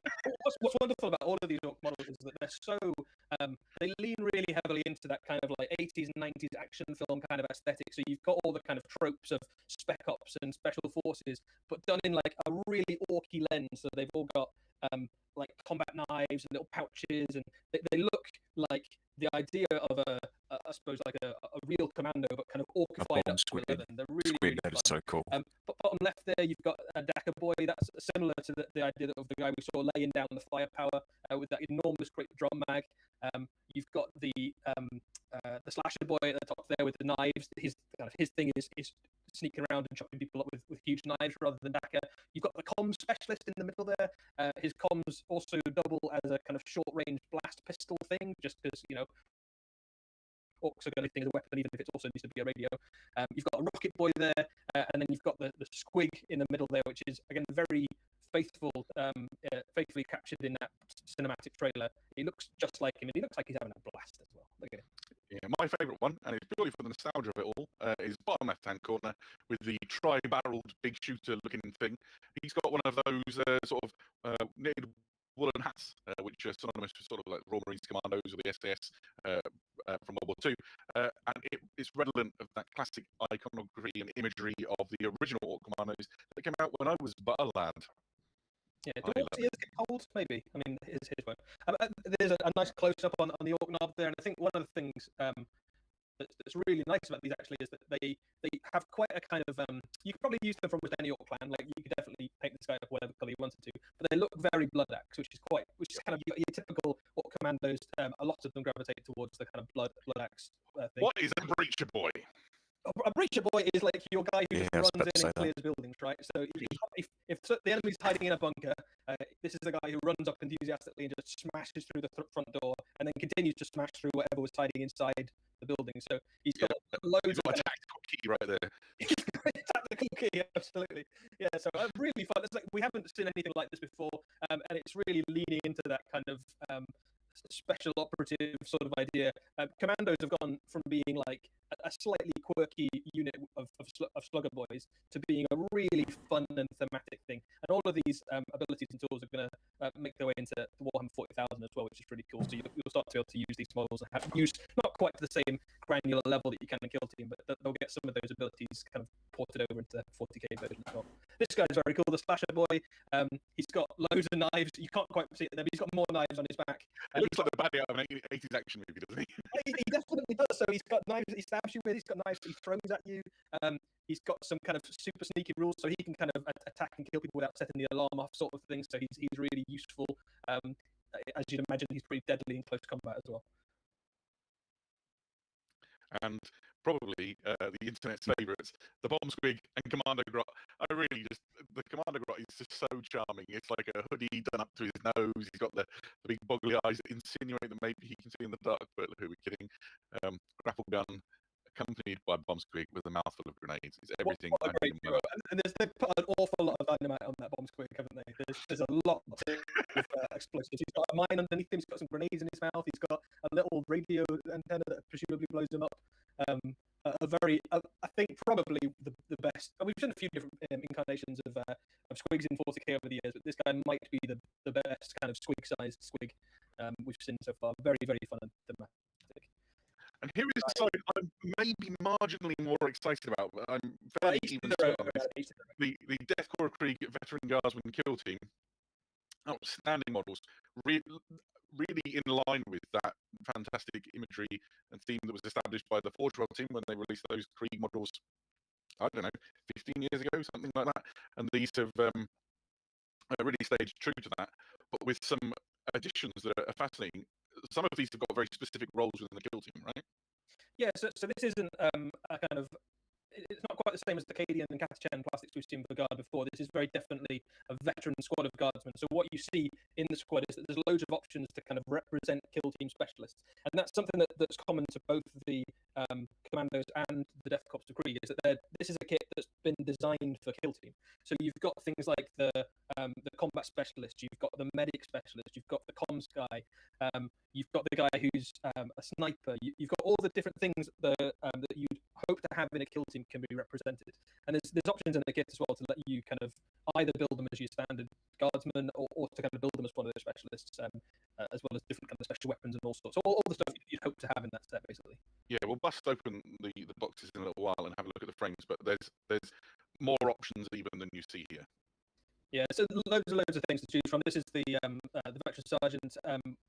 He kind of one of the fun things about the Kriegers is that they all have they all look the same basically, don't they? They've all, the gas mask gives them that kind of like slightly impersonal look. So all of the kind of character is represented through the pose and through the weapons and war gear that they've got. And there's like minor little variations across the different miniatures to help you represent the one that's the medic, or the one that's the demolition specialist, or the sergeant. So this guy's got a slightly fancier helmet, and obviously he's got his power sword and choice of different pistols he can have. But he's fun, and obviously he's the guy who has maybe the most heroic scene in the cinematic trailers. He manages to take out an orc knob, but then gets kind of horribly roasted, but does complete the mission. So he's had a roller coaster ride. What on earth is a Zealot Veteran?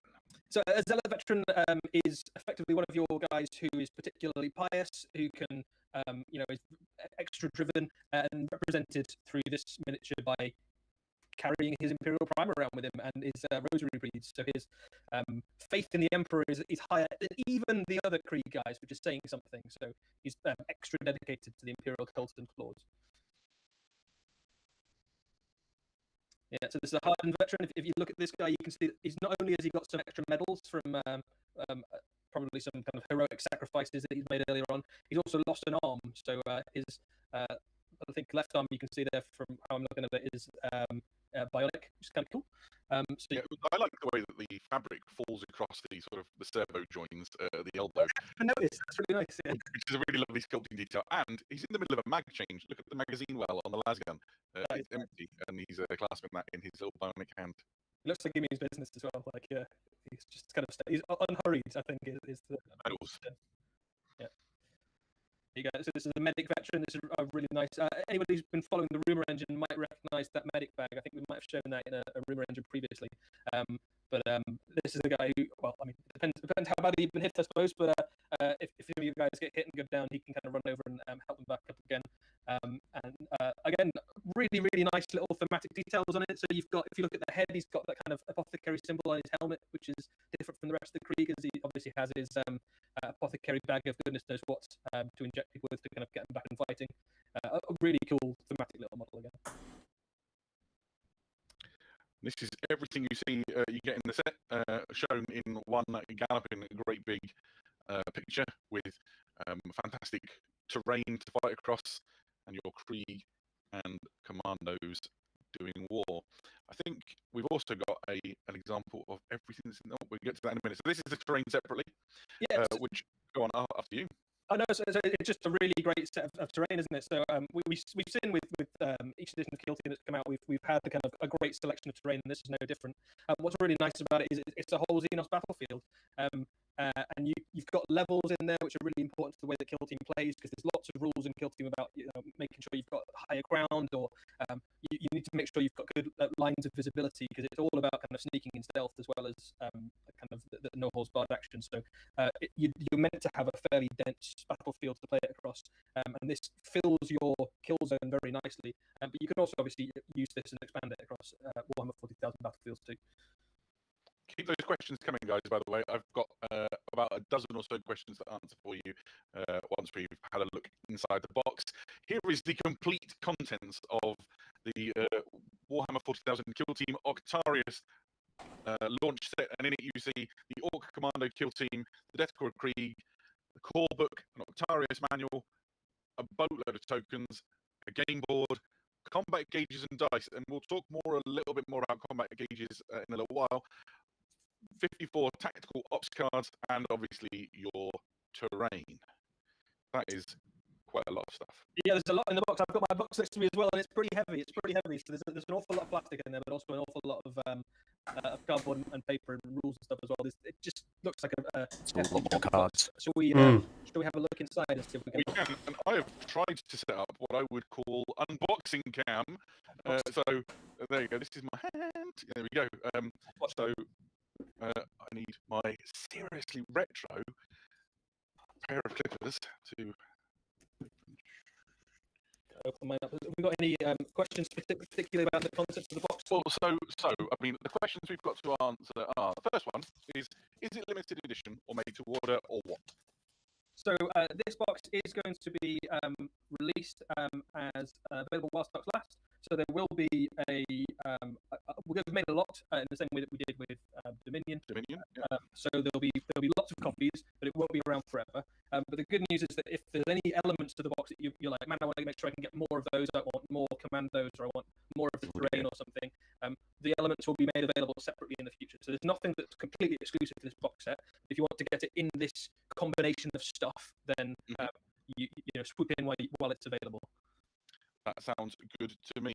Somebody asks a question why. I mean, I'm not going to prophesy the future, but look at the name of it, and maybe that will think a bit wider, and maybe you'll get some sense of why it might not be around forever.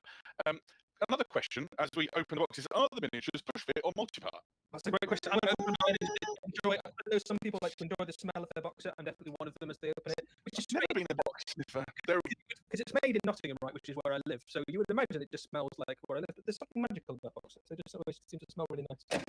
It's just me. So I'm just having a look. I'm going to dive straight into the orcs. There is a lot of terrain. So a question that popped up in the chat was, are the orc glyphs sculpted on, or what? I'm going to lift it up, and you can see they are in fact sculpted on. If you wanted to use them for, I don't know, other hive-oriented places, perhaps you could, but you're going to contend with a few orky skulls. You can easily turn them into not orky skulls if that is your persuasion. So one of the things that becomes immediately apparent looking at the sprues is that there are loads and loads of options in this box. So there isn't just the kind of one way to build up your. Which sprue have you got, Eddie? I went straight for orcs, obviously, because that's the. Well, let me join you then. Let's see if so here you can see an orc sprue, and you're right. There is far more options.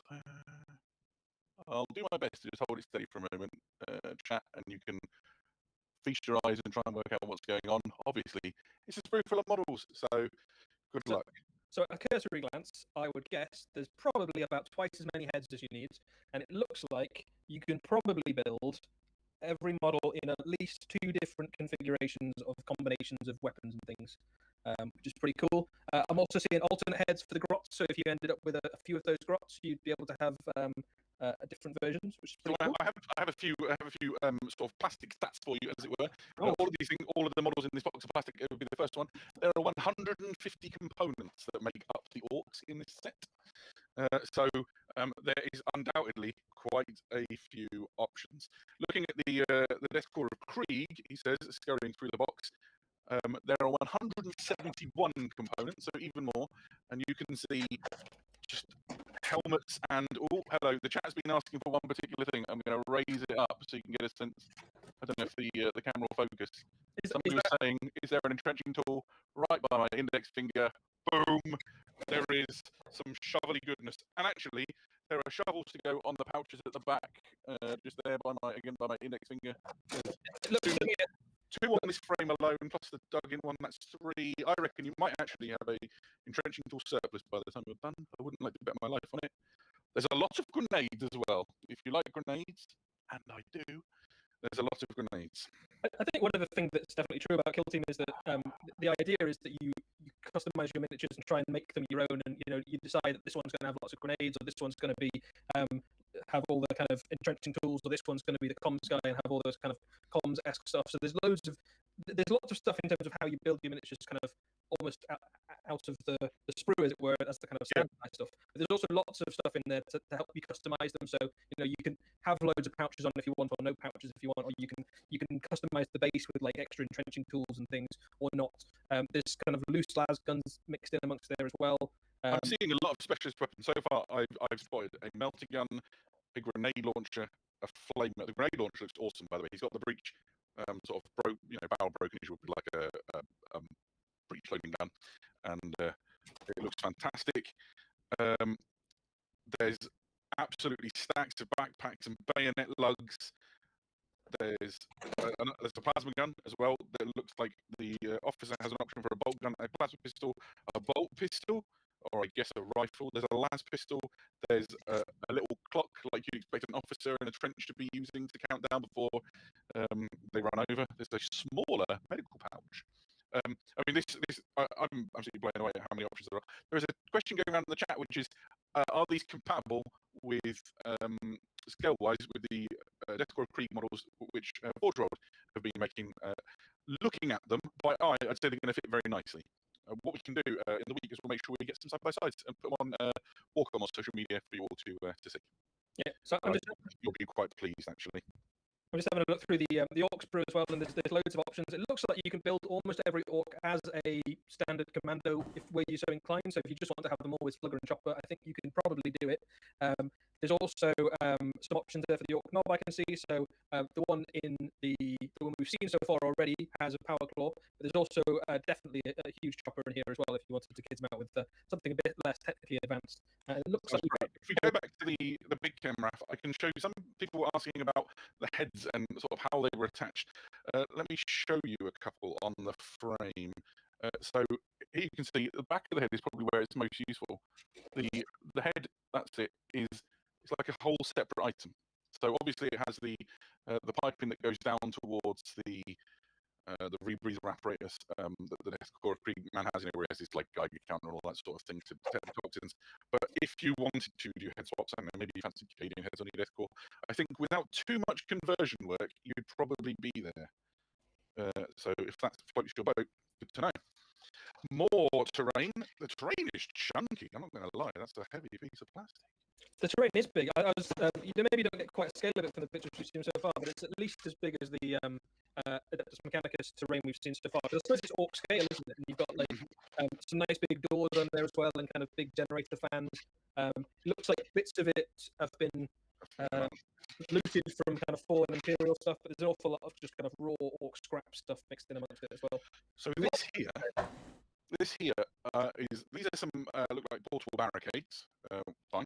But then attached to this, and maybe you can shed a little light on this, Eddie, we have what looks like a big stick with skulls on, and then two like wedge shapes with skulls on. What's the story with these then? Yeah, so one of the things about the new edition of Kill Team is that it doesn't use tape measures in the traditional sense. So what you have are various what you have is various different movement amounts that things can move.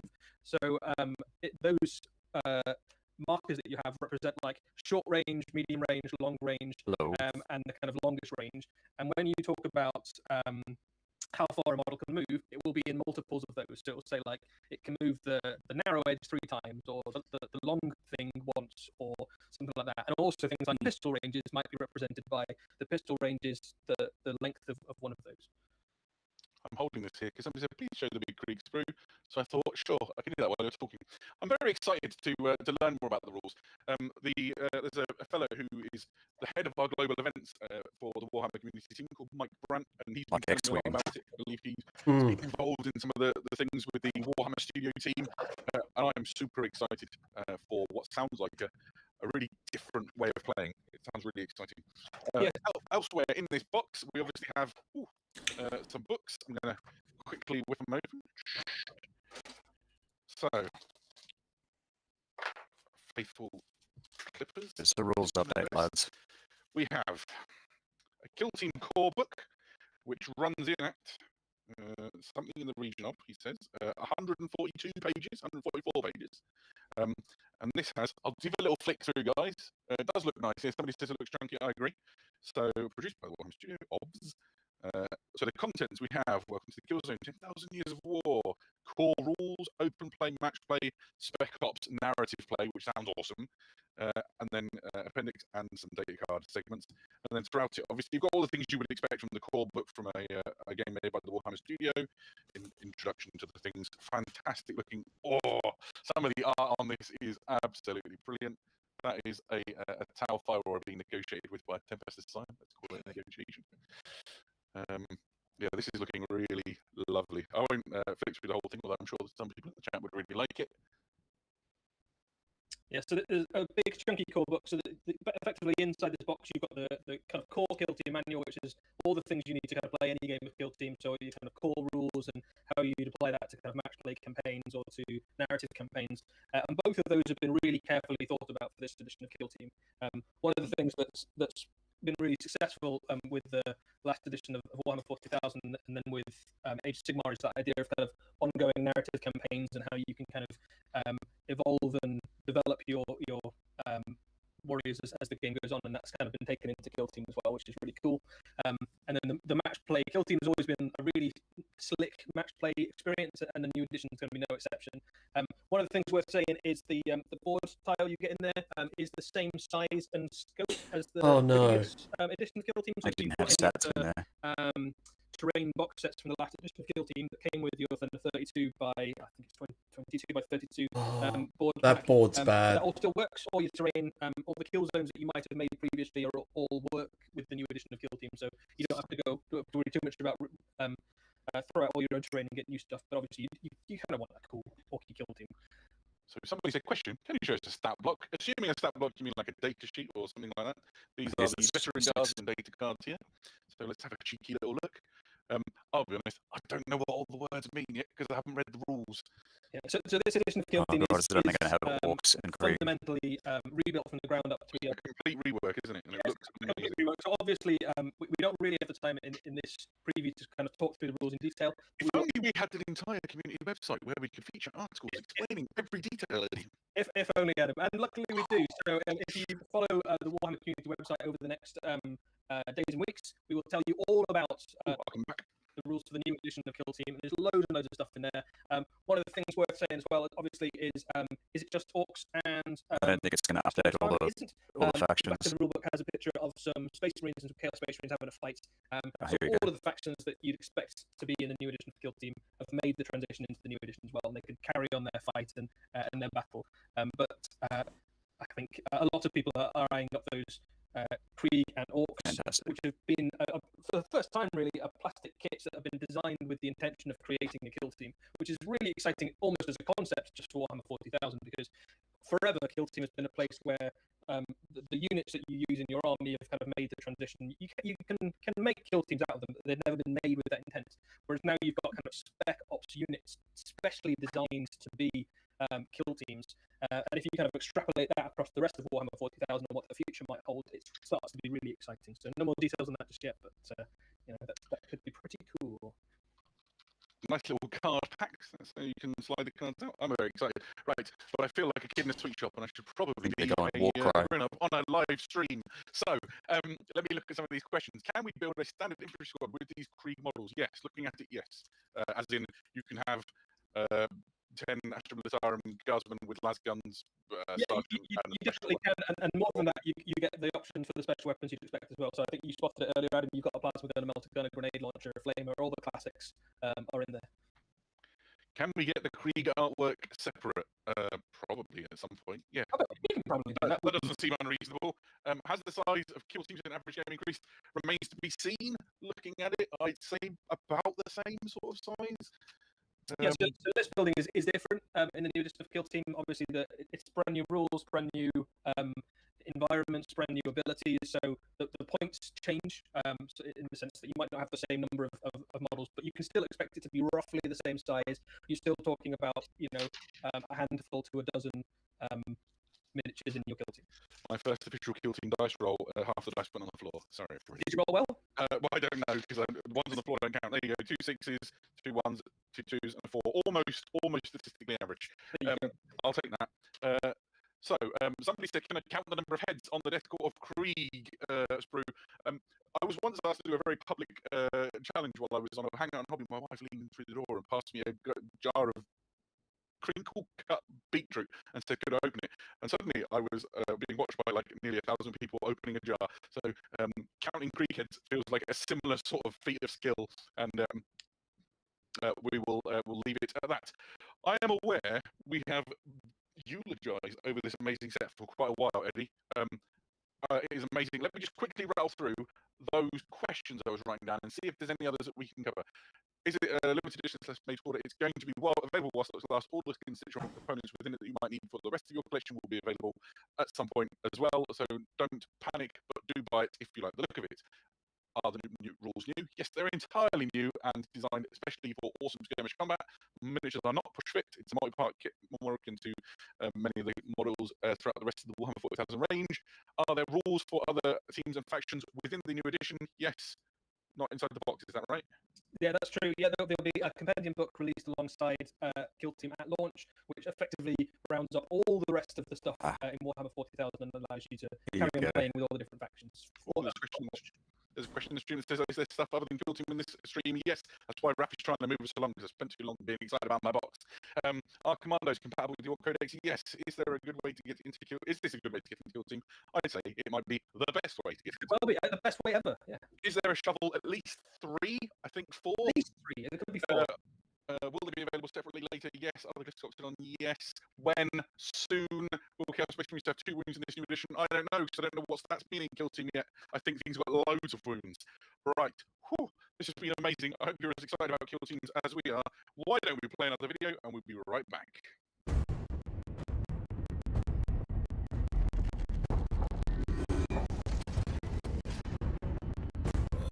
Interesting. Commander, the intelligence Looks like they're going report has Warcry, I think. Like that kind of stuff. Put it on the screen. The mission is completely overrun.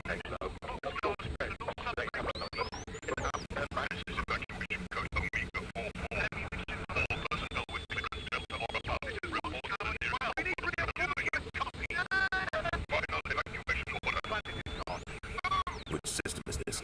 What am I looking at? All of them, sir. An entire sector. General Order Alpha 19 of threat level forlorn.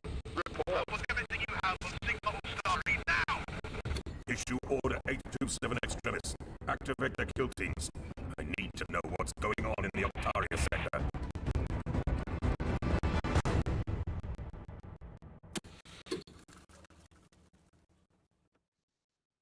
Boom, there it is, an exciting palate cleanser to move us on from the Kill Team and back into the more mainstream Warhammer 40,000. Eddie, what did we just see?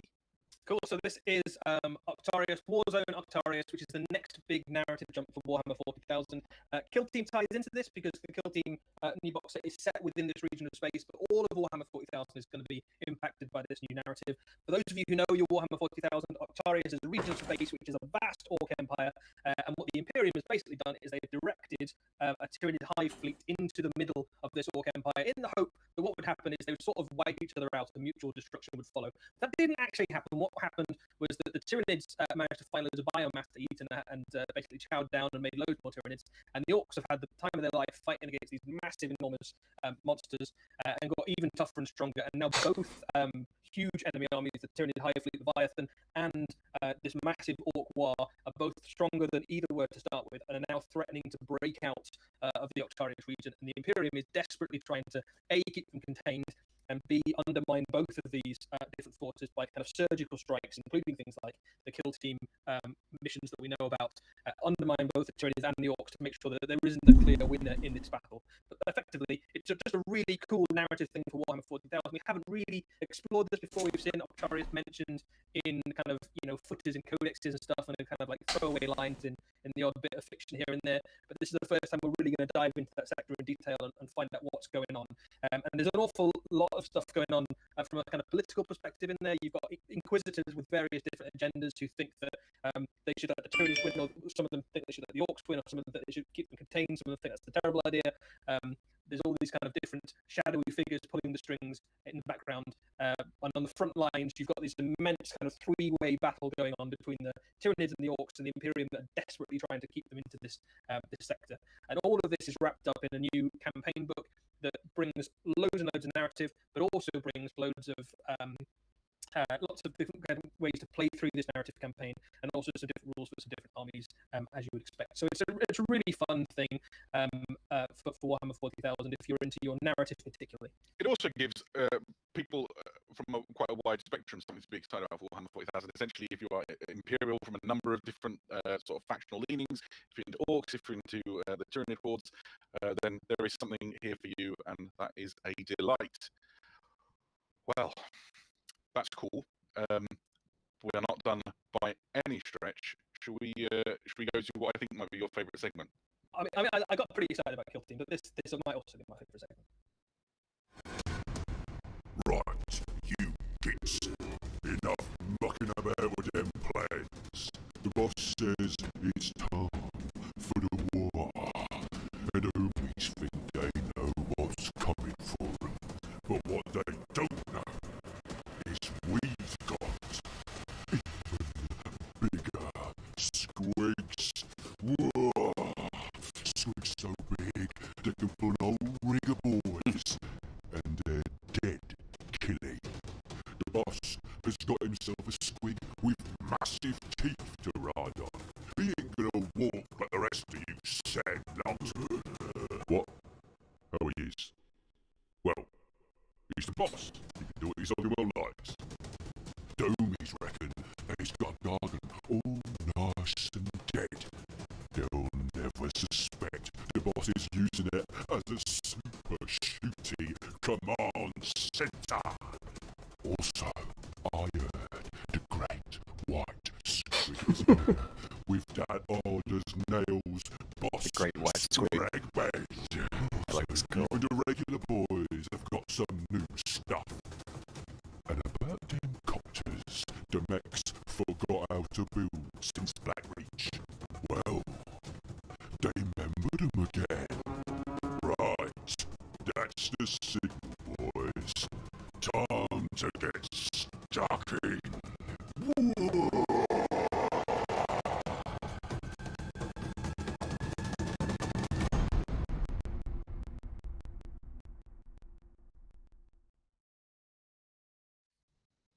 What an amazing trailer with so much stuff for the Orcs covered off in it. Big shout out to the Deathcopter reference as well, maybe my favourite thing in a video today. Eddie, should we talk Orcs? Yeah, so just loads and loads and loads and loads of Orcs is basically what we're getting. So this is one of the largest Warhammer 40,000 releases we've seen for quite some time. This is on the same scale, I suppose, as what we've seen for Necrons and for Space Marines last year. So cool. Just absolutely oodles of Orcs, loads of different stuff, some really weird and wonderful and wacky and wild stuff, all coming along with the brand new codex when it drops. This is probably the biggest. This is the biggest kit, and it's just enormous. This is the kill rig.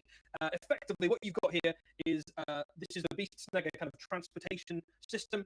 They've got loads of kind of big scary weaponry stuff on the back of a rig. They've attached the rig to an enormous great squig creature at the front of it, and then at the top at the back there they've got an Orc Psycho which is kind of chained into this kind of huge Orc effigy skull thing, which basically blasts laser bolts of pure War energy at the enemy as it charges forward. The thing is like the size of a Baneblade. It's enormous. It's got a kind of really weird sort of almost nautical sort of theme. It looks almost like a bunch of Orc whalers on the back of a ship, doesn't it? Yep. There's Well, and just to pick on that, if Raph moves the next slide along, the kit makes two options. The first one is with a weird boy on the tower channeling crazy orc psychic power, and then this one is quite literally orcs out to catch something big, which fits beautifully with the sort of motif of the Beast Snagger orcs. Yeah, so there's loads of really cool, fun stuff for the Orc army as well. So you've got a harpoon on the back of it there, so you can imagine it like riding alongside next to like an Imperial Knight or something and trying to harpoon it through the leg and drag it over. You can also use it as a transport thing, so you can fit, I think, 15 of your beast snaggers on the back of this. So you can, if you want. Pile them on it. Yeah, you can have a mechanized beast snagger army pulled by squigs, which go charging off into the middle of the enemy army, and it kicks out an enormous amount of damage as well. So not only is it a transport system, it's got loads of guns on the back. It's absolutely ferocious in close combat. The orcs on the back of it can fight. The big, enormous squig thing can fight. You can use it as a delivery mechanism to put some beast snagger orcs right into the heart of the enemy army. They're really good in the game. The model looks incredible. It's just a really fun concept. So you can imagine, a weird boy version of one of these. Backed up by a few hunter rigs as a kind of core of your army, packed full of boys and off charging into the middle of the enemy army. A new beast boss model. Yeah, so we have a beast deal with a beast boss. What's a beast boss? So a beast boss is kind of the war boss equivalent for beast snagger orcs, and effectively this is the guy who finds the biggest, scariest enemy monster he can and puts his chopper through its head. And as you can see on his back there, he's got the pelts and skulls of the various different creatures he's managed to take down over the years. So this is the guy who leads the charge. Obviously, he can jump in the back of one of those new hunter rigs as well if he wants to, and get into the enemy nice and quick. He's also got a little squig targeting shooter on his back. He's not really too fussed about shooting himself, so he leaves the shooting to his little targeting squig he's got there. I really like the detail of he's got a barnacle arm on one end, but you can see the hand inside the claw for how the power claw works on the other end, and it looks like a snake's mouth. Yeah, so beast snaggers are very associated with the snake bites for the orcs, and this guy here is the best example of that. This is Mozrog. So cool. Snagbad. This is the rider of Chomper the Great White Squig. This is a new named character for snake bites, and the biggest, baddest this is the beast cool boss model. of all, basically. He's almost like a myth in orc culture. He was eaten by a squigoth at one point, but he was so tough that the squigoth spat him out, which is why he's got bionics down one side of him. So his Squigosaurus, as they call it, that he rides around on, is the biggest, scariest example of its breed, and he himself is effectively like a war boss. So that is an absolute wrecking machine in close combat. You can imagine this leading the charge for a whole bunch of beast snaggers. Yeah, and then of course the kit gives you two options. So, say you just want a regular beast boss, but you don't want him to walk like all the peons. Then here you have the beast boss on Squigosaur option. Again, an incredible model. You really are super spoiled for choice with the beast snaggers and the orcs in general. Incredible looking model. I think what you don't quite get from that miniature alone is just the sheer size of the thing. Like, it is enormous. It towers over a dreadnought. That is a war boss on the back of it, not just a kind of regular sized orc. So it is a big old miniature. Now, if you eagle-eyed people spotted as we were talking through Octarius, or indeed as we were, as people have seen the back of the Once Ghost box, there might be some new orc boys on the town, and they are dead right. There are. And these are they. Yeah, so a great new selection of orc boys. They've got all the stuff you'd expect, shooters and sluggers and rocket launchers and stuff. In some ways, kind of perhaps not the most exciting part of the new orc release, because you've got these kind of huge great centerpiece kits, but probably the thing that you're going to include most of in your army. So it's great to have some new options. They're not so wildly different from the current ones that they wouldn't sit nice and at home alongside the current range. I think a lot of orc players like me spent an awful lot of time painting up their orc boys. I think I've got about 120 various states of painting completeness. So it's nice to have these at the same sort of scale, but they certainly have a lot more dynamism and a lot more options. So you've got ones that kind of rock forward, you've got ones that are kind of mid-chop, you've got ones in holding the heavy weapons in much more dynamic ways than we've seen before. If you are a war boss with a sizable war already, these are going to go really nicely inside of it. Yeah, and if you're starting a war from scratch, then you can either kind of mix them in with the other ones, or you could just go for all the new stuff. Deathcopters, it's been a while. It's been a little while. So we've had a kind of resin one for a little while, but it's certainly not the same. Certain players of certain vintage will remember Assault on Black Reach, which came with loads of Deathcopters, but that had been for a very long time the only place that you'd ever been able to get hold of them. So now what you've got is a new multi-part Deathcopter kit. It's got loads of cool options in it. you can kind of have a look at some of the things already there. You've got a kind of big bomb on that lead one, and a zappy gun that's different from the standard weapon we've got. All the rest of them are kind of packed with rockets and stuff.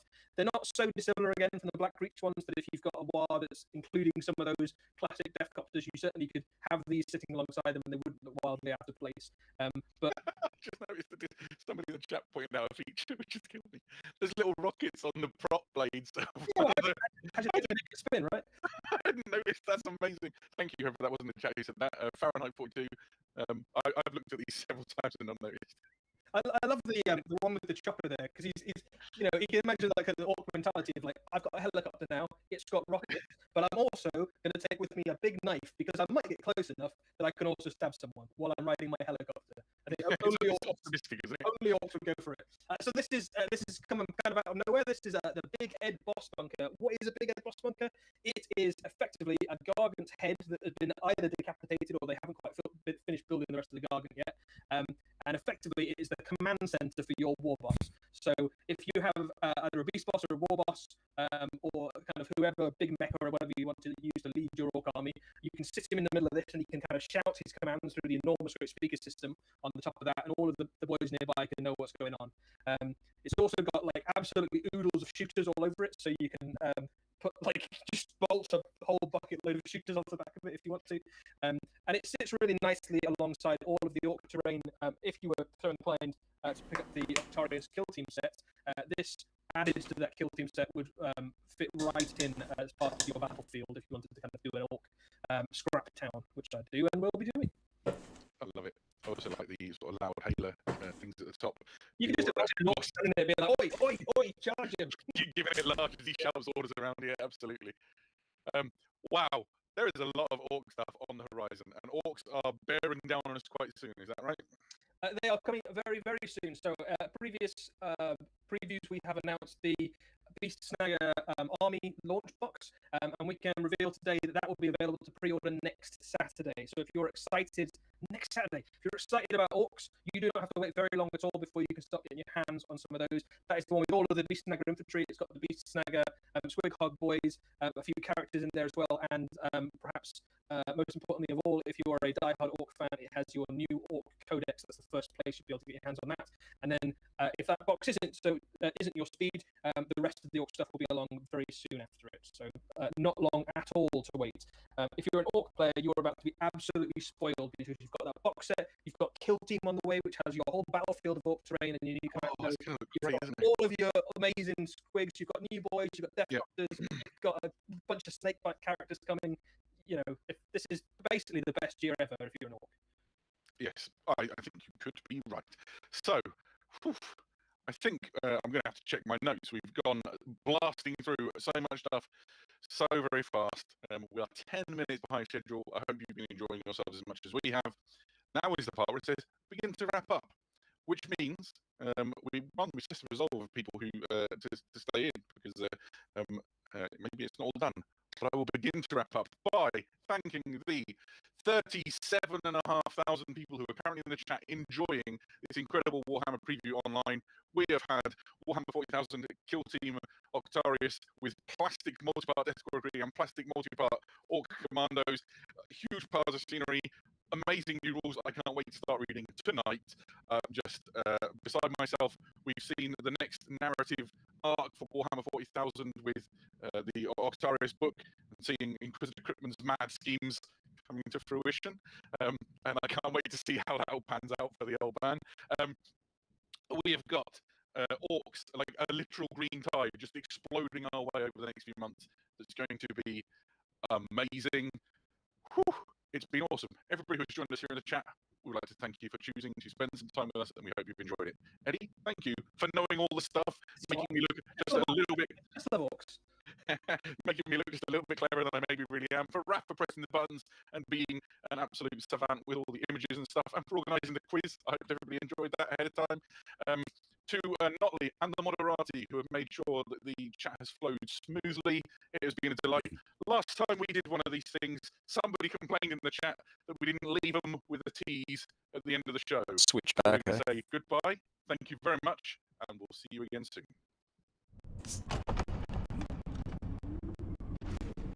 Tease.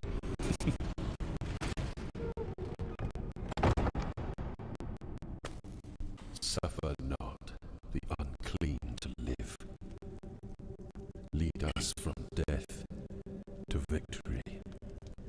From falsehood to truth. Lead us from despair to hope, from faith to slaughter. Lead us to his strength and an eternity of war. Let his wrath fill our hearts. Death, war, and blood. In vengeance, serve the Emperor. In the name of Dawn.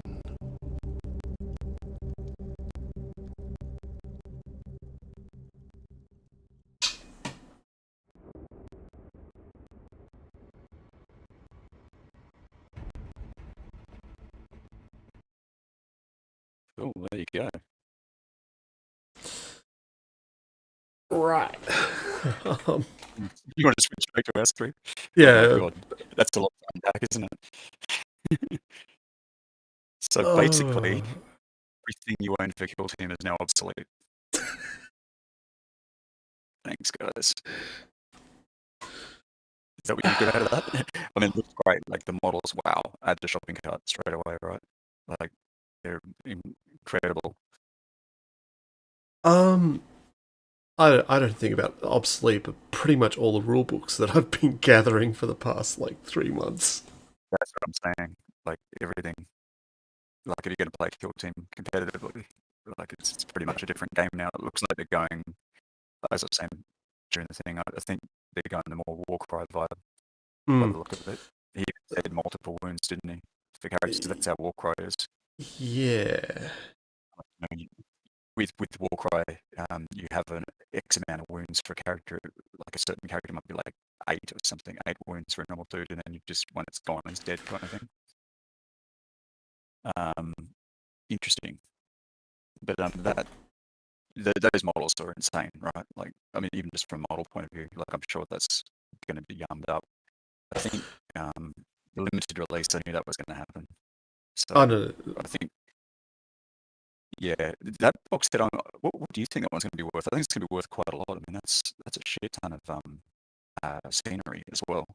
Like that's a decent amount of scenery, like cover the board. It'll be the same price,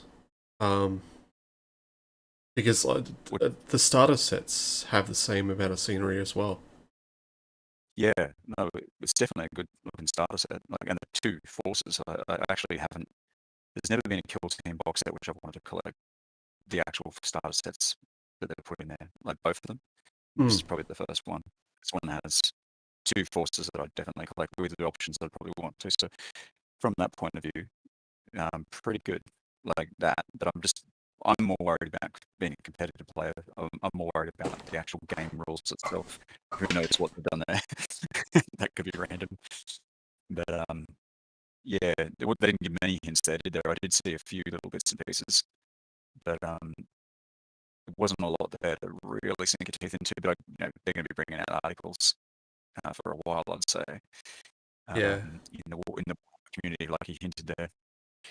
So did he say this Saturday or next Saturday for the pre-order for? Pre-order, yeah. For the orcs, Definitely. Which would mean that Kill Team would probably be pre-ordered the next week or the week after that. Yeah. Wow, orcs, man. It's some good orc stuff, eh? I don't mind the idea, like what they said during the thing about like being at more specialist kill teams, you know what I mean, which are more special weapons and things, which is what I thought Kill Team always should have been. You know what I mean? Yeah. Well, they kind of they did get it, but didn't really get with the last edition. I think they could have been a little bit different than normal troops and all that. They had that with the specialists, I guess. But it looks like they've gone a little bit more to town in this episode. Them talking about the sprues actually being built specifically for Kill Team is a concern. Yeah. Well, he did say you could make 40k units from them, didn't he? Yeah. He said there's enough variables in there that you could you could quite literally like make just a normal Krieg las gun squad, you know what I mean, if you wanted to. But yeah, it's interesting. It's I was kind of thinking they might go this way, and I've had a couple of other commentators say that they might, well, obviously we got that drop this morning saying that it was like a totally new system. So, and you can see that I knew they were gonna. I was a little bit worried there for a bit because when you was flicking through that book, it didn't have any statistics. But then in that Octarius book that it had there, it had the Krieg and the Orcs that were in there. And then, yeah, like there's going to be a whole new compendium to update all the other factions, which I'm good with. That's fine. But again, if you're going to be playing and keeping up with the meta, I mean, I guess we can still play old Kill Team, but it's going to be a different game by the sound of it. The measurement tools, interesting. As I said, it's very much like X-Wing, where you got like different ranges of movement, different types of things you can do. And you measure range from your little measuring tools. That's also an interesting sort of development. I'm not opposed to that. I think that's not a bad idea. Makes things easier, doesn't it? Like with ranging, instead of pulling out your ruler all the time, you've just got a measurement stick and go, yep, that's in. There it is.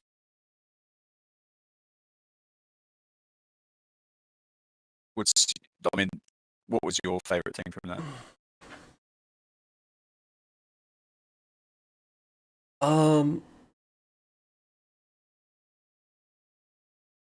Just looking at like what they see, I don't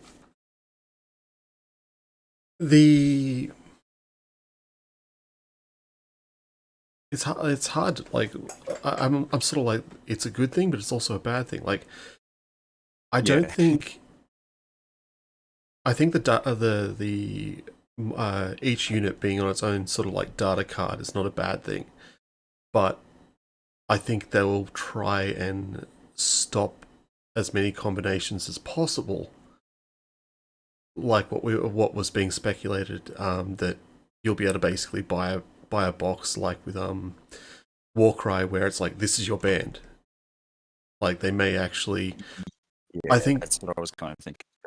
I think what they may do is they may, because they've got to keep the same models for 40k, they'll release the actual sets, but then they'll also release specialized, hey, these are your things here, these are also your cards, where the normal units have these stats, these specialized kill teams have these stats. And it's basically an extra thing you have to buy. Well, it's all about extra things to buy. I think, me personally, like it's kind of like with Age of Sigmar, right? Like we have just made 3.0. Everything you have before that is pretty much obsolete. Like all the books you've collected, all the it's like when they bring out new codexes or new battle times. It's a very negative customer experience, I find, like, because you've got all these beautiful books and things which don't mean anything anymore. And I kind of figure that with the actual game itself now, it's like, well, you've got all this stuff, all the other books, all the other sets. If you're going to stay up to date, then all of those are obsolete. Yeah, automatically.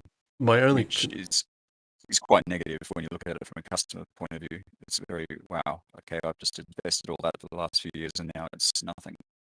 Yeah, my only it's a game. That's what I do.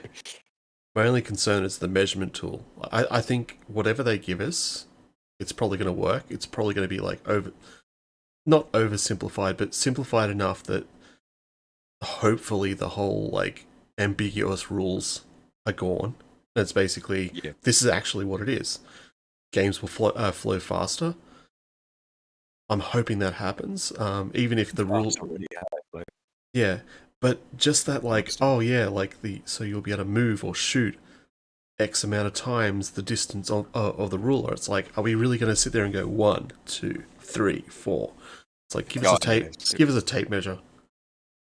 Yeah, I think it'll probably be more like, one long edge of this, or, like it probably wouldn't be huge. You did say multiples though, didn't you? Yeah. It was like you can move three multiples of the long edge or something like that. Yeah, I'm not sure. It's very interesting though, but a new game. So as I said, like old Kill Team, rip. But you know, like everything, it still stays alive, but you need people to play it as well, don't you? And people always move with the trends, which is fine. Like, this is what they do. It's their company, as I said. But it is, as I said, quite a negative customer experience. Like, although beautiful stuff, like, I mean, they're producing beautiful stuff. The Orc range looks amazing. The Creedy range looks amazing. I mean, I love the idea of having a bomb squig. That sounds cool. I love the grot models look cool. Love all that stuff. And the two factions they've chosen are fantastic. Like, something I think unique. You know what I mean? It doesn't have bloody Marines. What a good thing. Yeah. Like, you know, it's nice to have a set release that doesn't have Marines. I'm also thinking about this a different way as well. Kill Team 1, you just say, okay, that's Kill Team 1 there. Kill Team 2 being completely different. Everyone sort of like loses it and it's like, oh, this is not the same game. Kill Team 3, completely different game.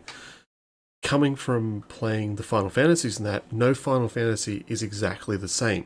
So every single time you go play the new game, you're learning a completely new system. But at the end of playing it, you love the game. So it may not actually be a bad thing. Like, if every single iteration of the game is completely different, then by the third edition or something, you can go, well, I actually did like the first edition, and everyone flocks back to the first edition. So it may not be a bad thing. Oh yeah, no, I know what you're saying.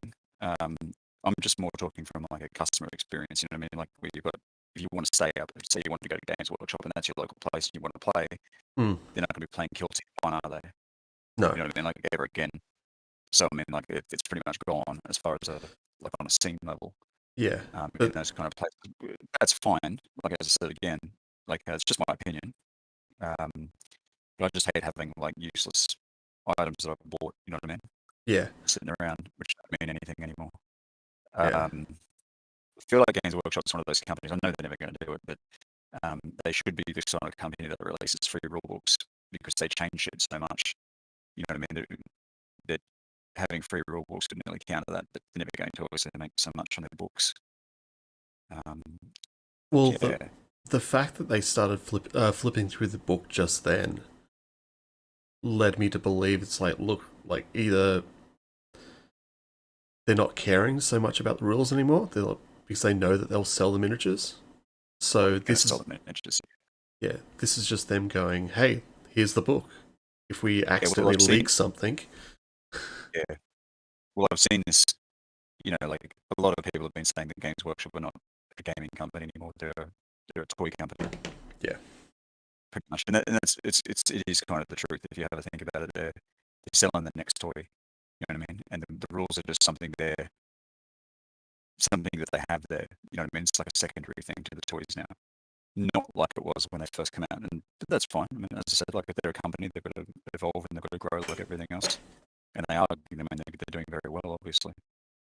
But yeah, I mean, to old school players, it can be a bit jeepers. Trying to keep up money wise with all these things is hard. But yeah, interesting though. Very interesting release. Like, definitely ticked a lot of boxes, and like, at least it is like a new edition, right? That's what we were wanting.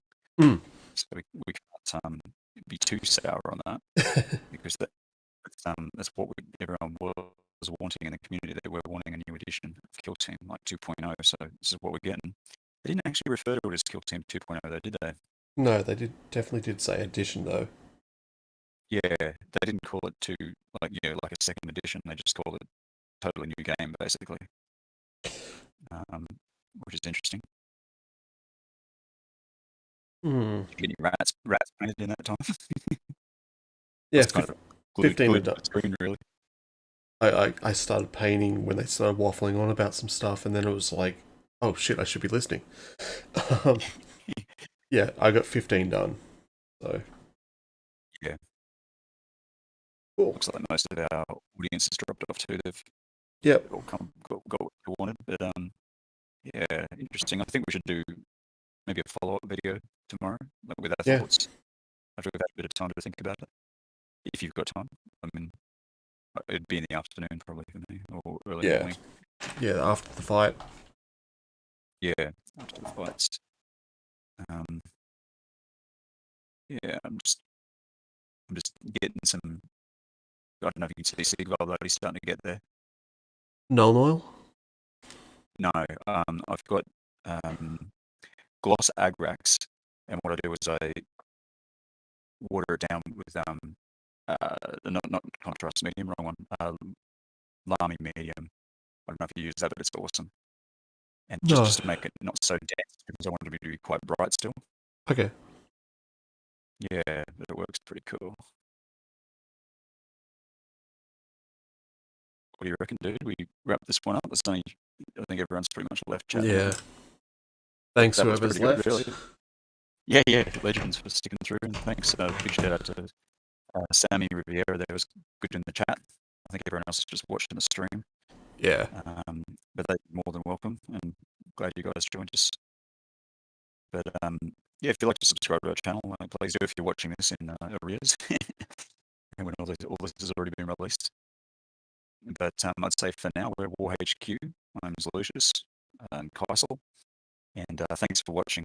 And look forward to some more videos from us on this subject, because it's pretty interesting. What they've just brought out there for Kill Team means a lot of things, and heaps of new content, I'm sure.